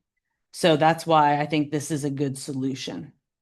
Am I explaining myself well? Do you guys follow what I'm offering? Kind of like an ongoing retainer basis. So for everybody in the room, like an example would be in my line of work, the person that's in charge of communications is interfacing with your CEO and your CFO, and those people are giving the person in charge the messages that need to be distilled to the team. The communications committee is the team. We need the leadership person, that strategic partner that can give us good messaging to communicate to the residents, and who also, this is the reason why this is on my mind, can help the communications committee understand everything that's going on in totality so that we can be making sure that we're not seeming tone deaf in any way. This is a real life thing that happened. I think this is a fair criticism. We got some criticism on social media about talking about our new branding when there's some information about New Albany possibly doing annexation and people are confused and worried about that. Kind of seems tone deaf. We're not communicating about this one important thing that people are worried about because we're not there. We're not in those meetings. We're not opening up good lines of communication to then be able to report on it. And then we're talking about branding because that was the task on our list. So I think that's a valid criticism, and somebody in a strategic position would be able to help us fit all that in totality and be like, maybe we shouldn't talk about this yet. Maybe it's important that we get this message out first. Do you guys follow that? Yes. I think that is a unique, interesting example because a petition for that annexation does not exist. Sure. Right. And so the only reason that we know about it is because it's been told to us. Right. Not because any paperwork or legal documentation has been filed. So I think you start to get into that conversation of, does the township communicate hearsay? Sure. Or do we communicate factual information? I think you add to that kind of the interesting concept that this board's meetings also have theater, that everyone comes and listens to us communicate things that we hadn't had an opportunity to talk about individually since the last meeting. Yeah. So I agree with you. I think that feedback is valuable, and I think that that's fair. I think it's always going to be a fine line between what is a thing that we want to put in a newspaper versus what are the things that you just hear if you come to the meetings. Sure. But I value that feedback for sure. Yeah. Yeah, I think this is very important. This is a good point about communicating hearsay versus fact. And personally, I tend to be rather transparent about what's going on. I asked for legal counsel. So should someone ask me about the annexation in particular, how should I respond? And I don't have enough information to respond to that cogently at this point in time, which I think is probably the best response, because we really don't have good information, though we've asked for it. But this is where someone can help us in these areas where we don't have the expertise that really is required, and that going forward, as things get more complex, we're going to need this help. And so I think that you're making a very good point, Lindsay. And that something is, I think we're thinking about 27 budget Sure. that we need to consider this. So thank you for thinking what we haven't thought of. Yeah, absolutely. Just real quick going further, I could see it being very similar to how you have Holly as that subject matter expert assisting committees like the steering committee. You've got a strategic communications leader, subject matter expert assisting committee like the communications committee. I think it could be like a very similar relationship to something we've already tested out successfully. Sure, that's right. Can I give you some feedback on the red lines? Yes. And for the board with Lindsay to entertain. There was a couple of notes in here about the appointment and term of office. I don't believe that a term of office is necessary for members of the communications committee. Appointment, in my opinion, is for officers only. This isn't a statutory board. It's just an advisory committee. So if we want to run the chair and the vice chair by the board of trustees for appointment, I'm fine with that, although I don't think it's required. Let's look into whether it's required because it's an official township. It's a committee. All right, but it is an official township committee. Sure. The Strategic Planning Committee was an official township committee, and we got into trouble because of. So just to clarify it, and we can just get a clarification whether we should be, So equally, it is my opinion that this committee has no obligation to keep minutes. Two things. Lindsay always submits and publishes an agenda prior to the meeting, and the meetings are all recorded on Zoom. I think that satiates this, given the scope of that committee. Does anybody disagree? Does someone takes minutes, don't they? We always take minutes, Yeah. yes, we always take. No, yeah. But we're not like approving the minutes or anything. No, we're Official not approving. process. Well, that is, in here, the submission of the minutes within the next 10 days must be submitted, yada, yada, yada. I think we crossed that out. Correct. So those are my notes on this, but I think you did a good job of, condensing that to, I think, what it makes sense for the group. Yeah. Can I sit down? For sure. Thanks, you. Lindsay. We have a resolution, gentlemen, to approve the communications committee bylaws. Do we want to do that as is? Do we want to take some time to understand what the requirements are as far as appointment in term of office? I don't look at it as that critical that we can't approve it now. Okay. So moved. Second. Moved and seconded. All those in favor, aye? Aye. Aye, opposed? Carries. Thanks, Lindsay. May I ask Jason to just give a quick update on where we are with parks, because there's some crucial stuff going on right now. For sure. And just a little bit. The park commission has, we've been in work with Holly's team for a strategic parks plan, and a couple quick bullet points. We have completed the first draft of the strategic park plan. It incorporates a lot of moving parts with committee members, their professionalism of Crossroads, and the main factor of the park survey that we intertwined into all that we completed. The first draft was presented to us a couple weeks back. We read through it. We spoke about our meeting, did a bunch of redlining. She's currently working on a second draft. The draft plan envisions a system of interconnected park spaces designed to support the whole person through recreation, sustained by sound planning and dedicated funding and meaningful collaborative partnerships. And that stands on foundations that, one, it's an interconnected park system, envisioning multiple parks connected by trails or bikeways of some way or another. A recreational experience that cares for the whole person, basically parks that balance between active and passive recreation experience that incorporate our history and our rural environments and whatnots. which might, kind of segue into some cemeteries is what we were conversating, but it's kind of gray right there. But and also collaborative partnership with development and achieving the parks vision through leaning on the public development of providing the green spaces, the open areas, the connectability in our foresee plans with development. And then the plan looks to balancing, leveraging our existing parks, neighboring park space, hopefully new spaces for different values over what exists around us. And then the next step we're in is to finalize the draft, have a final draft completed, if not this coming meeting, July, hopefully by the next one, and then planning for an open house session for the public to come and view and speak, kind of do like an open displays, kind of like the strategic team did for you all the first time on what do you think, how's it look?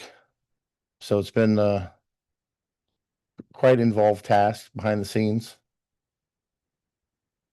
but it's a work in process. Yeah, there's the Parks Commission members have done a ton of work on this project, hours and hours of contributing to what's, I think, going to be a great master plan for the township. Preservation Parks has had a member on this team from the get-go, which has been very valuable for us. Not just a member, but their senior planner. Yes, their senior planner has been a part of this process. And this is something, again, that we can put in front of developers or put in front of whoever does our RFP and say, incorporate this plan into your development, into your master planning. And it involves connectivity with all the municipalities and parks around us. And I think will be a great planning document for the township going forward. So just really thankful for the time and the energy that's been given to this project. Thanks, Jason. You're welcome. All right, we will have executive this evening. Before we move to that, are there any further public comments tonight? Yes, sir, Dave. Saw you first. You beat Mike by a nanosecond.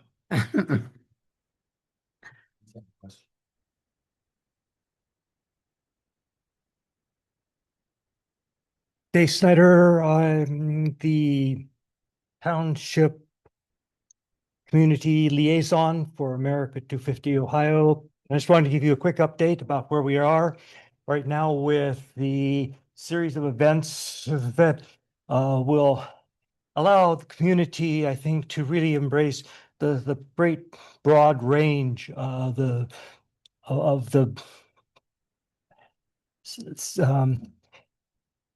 of America as a result of the American Revolution and the myriad of other things and that we've embraced as part of development here in the United States. So we have laid out a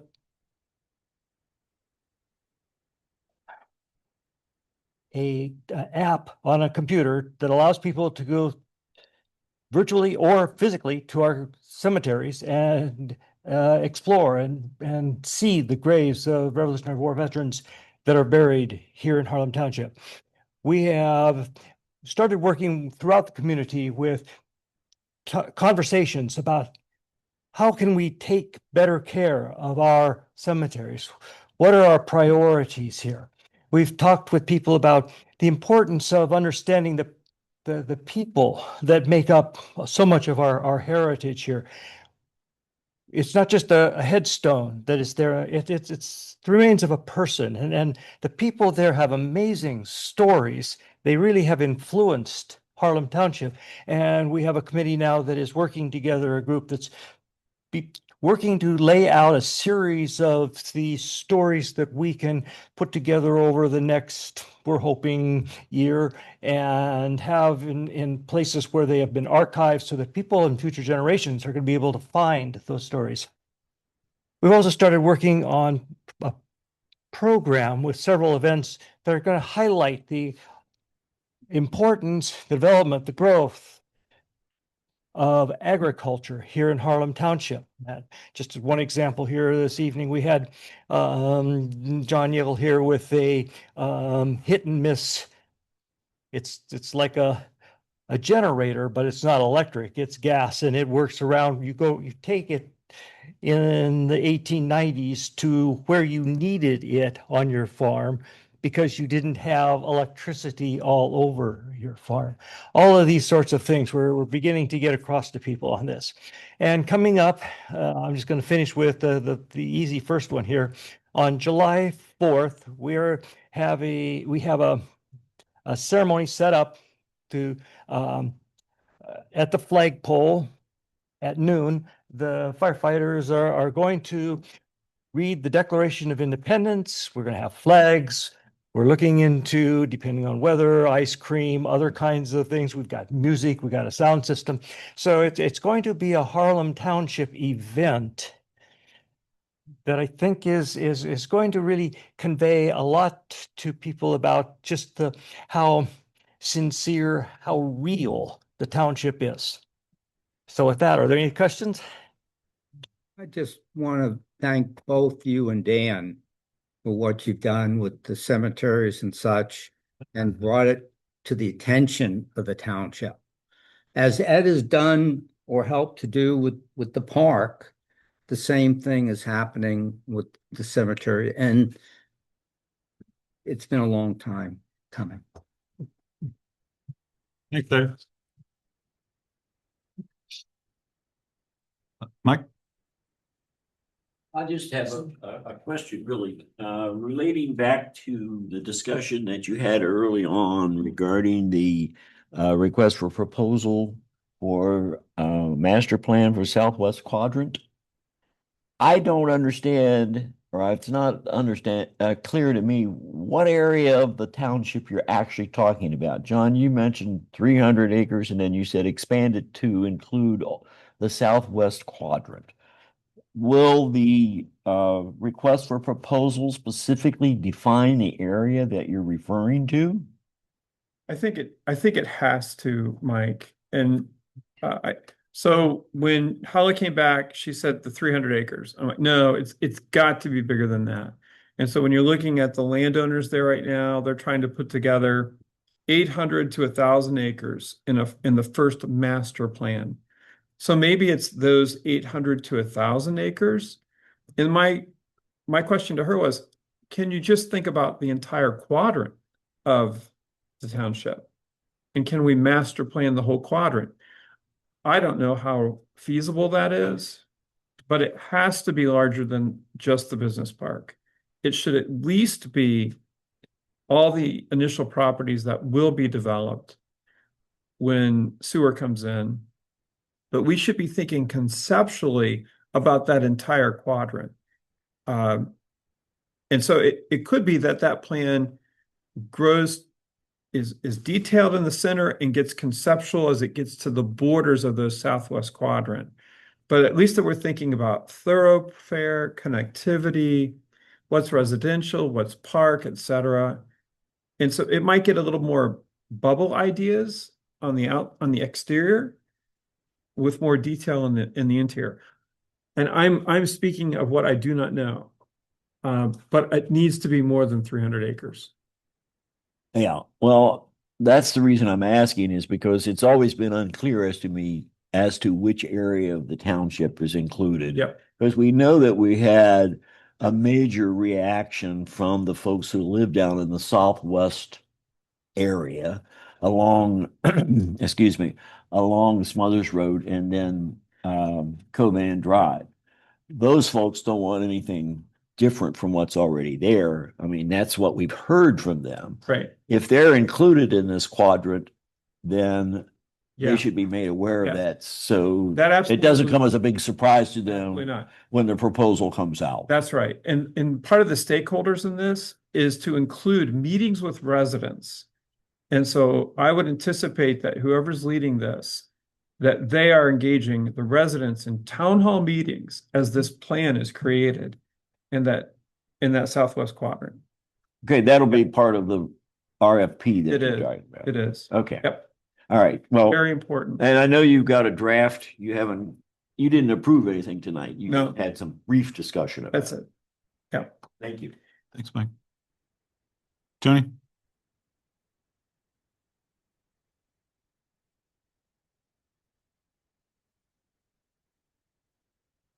Joni Manson, I just wanted to see if, we'll ask a follow-up question. A few months ago, I asked you guys to consider placing a moratorium on constructing data centers in the township.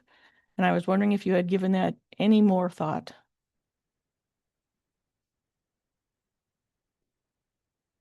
I will say that we had given it some thought. I think that there is potentially some ongoing study and conversation about that at the state level, at in the General Assembly.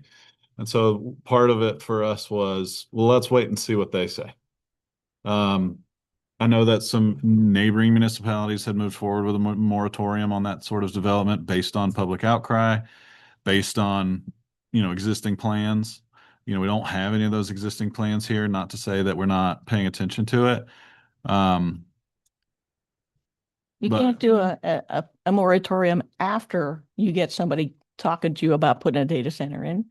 Well, I You think need to the get ahead of zoning it. Commission is working, I think, correct, on language so that the only place it could be potentially would be up on the northeast.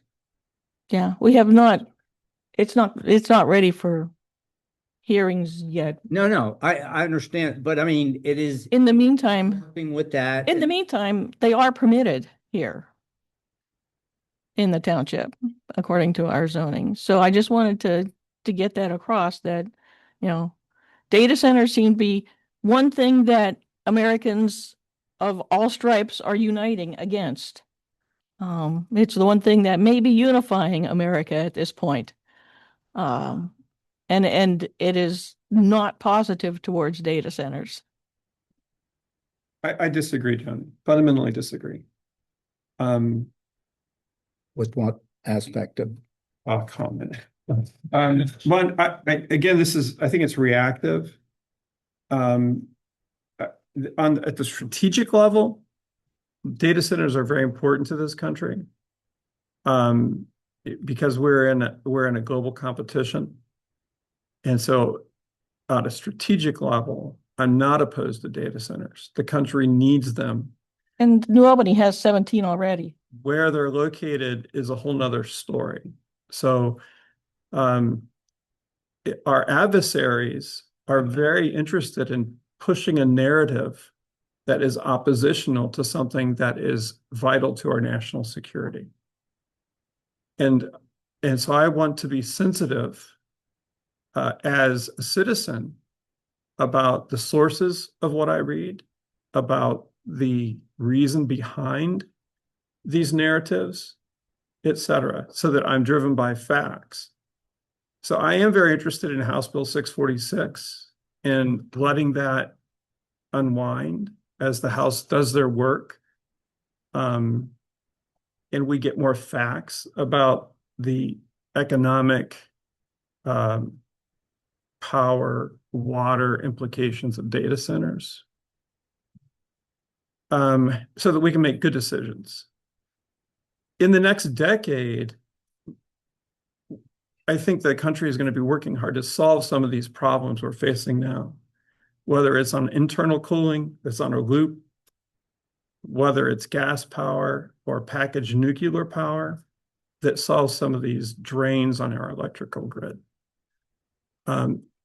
Whether Musk puts them in space in the next decade or two.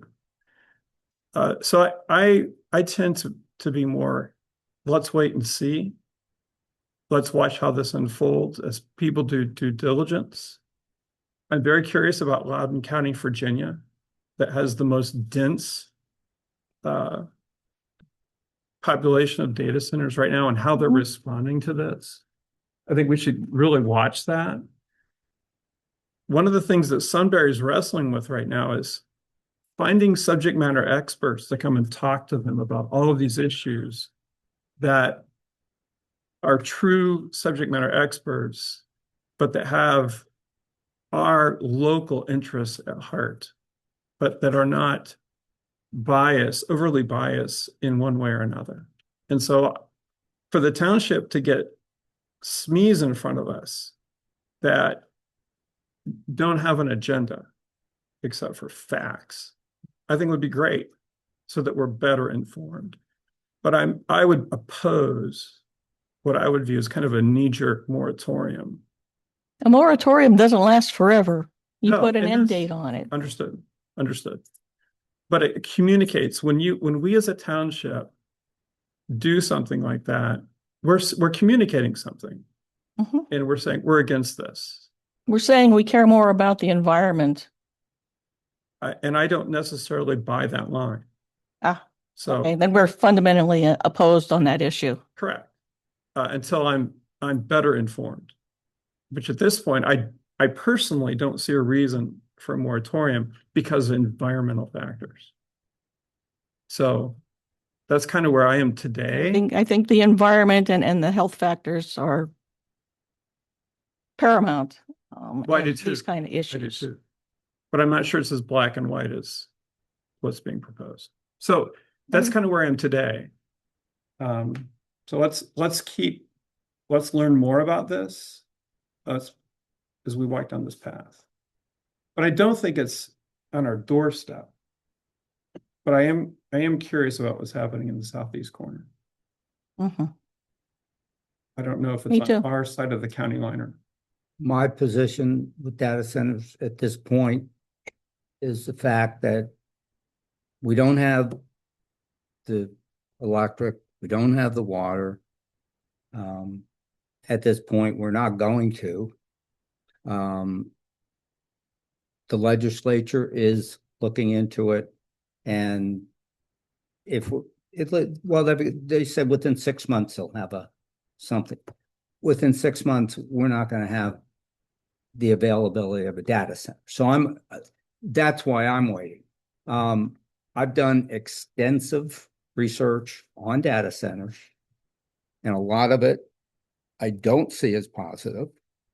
Obviously, we do need data centers to be competitive in the world.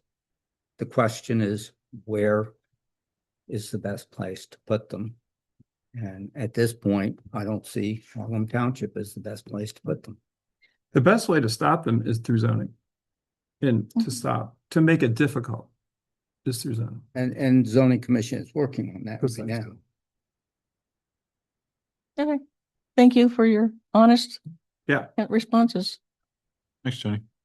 Any further public comment?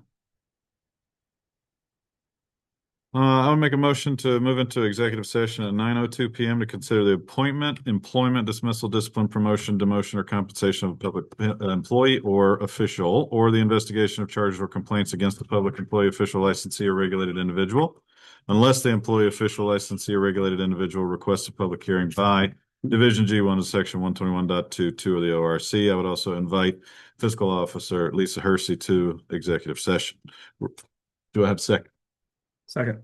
Moved and seconded. Roll call, please, Ashley. Aye. Aye.